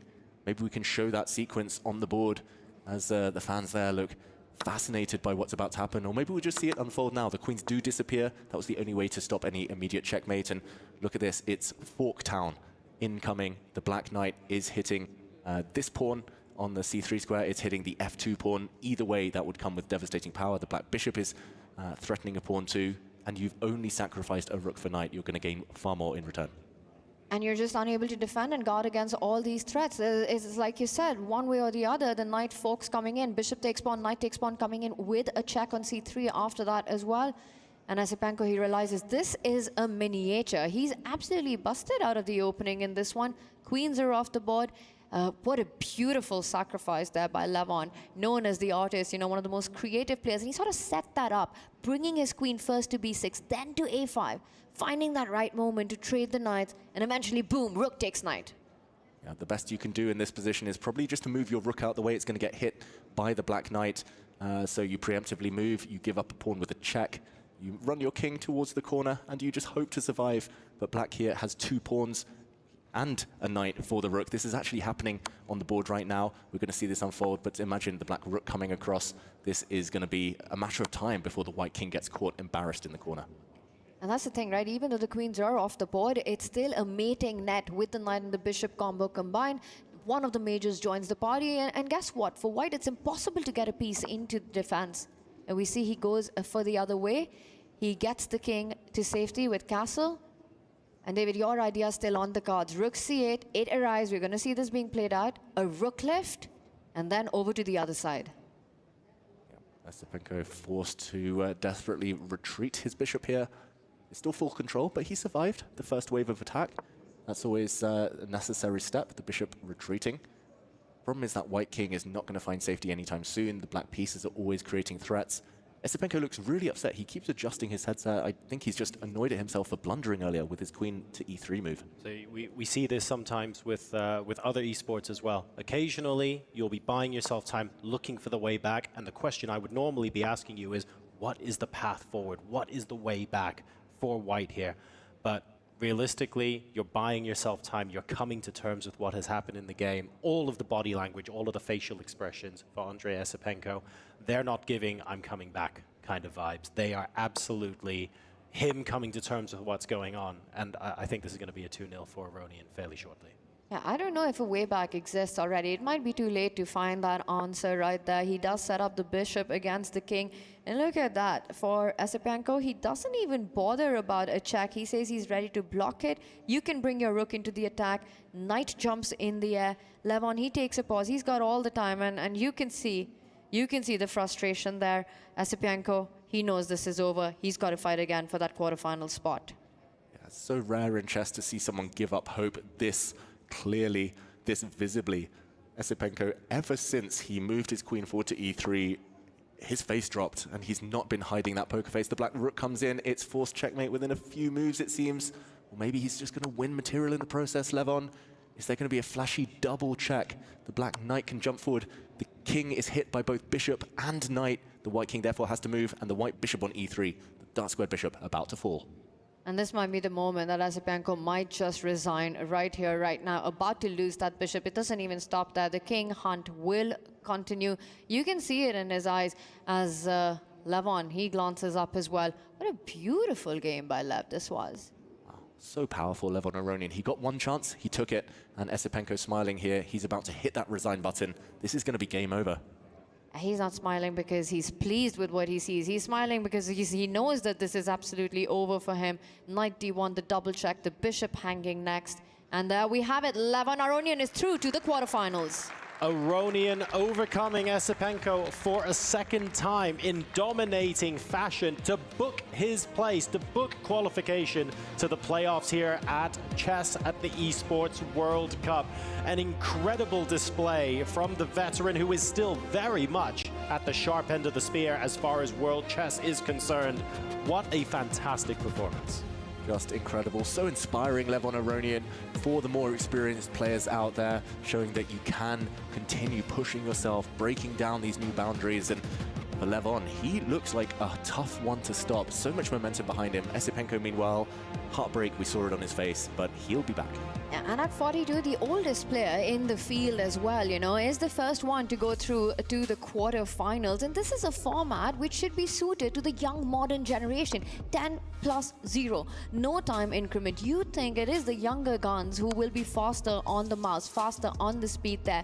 But just the way, the flawless execution of the attack and this final move, just wrapping it up, keeping pressure on the clock. Levon Aronian is on beast mode. Now, here's the beauty of the GSL format, Tanya. It is still possible that Aronian and Esipenko are the two players that go through to the playoffs. It is not done and dusted as far as Esipenko is concerned. He will be going to the losers match.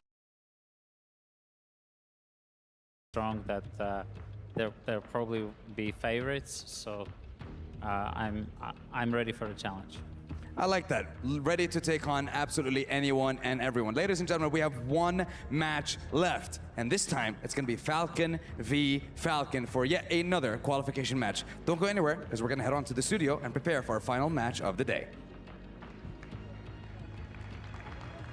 Thank you so much, Sandstorm. Our first quarter finalist has booked his ticket to the top 8 and is none other than Levon Aronian. He gets it done in 2-0 fashion over Andrei Esipenko, and he didn't need much time to get it done, Yovi. No, he didn't. There was no Armageddon. It wasn't even a close match. I mean, Levon Aronian, he was in boss mode. There's nothing for it to say. But what can I say? Levon Aronian just played perfect chess. Seems to be his month. He seems to be in top form. But how about that answer, talking about the rematch and how he felt the last time, even though he did come out on top, he played too passively, saying, I needed to shift gears here to make sure I took down Esipenko this time around. Don't call him old. You know, might say he's 42. He's got a little bit long in the tooth. Excuse me, I've got the veteran experience, is what he said. He understood how to change strategy, understands competitive mindset, competitive changes that you have to make. That's exactly what he did, and he completely eviscerated his opponent this round. It says form excellent on your screens. Of course, I agree with that.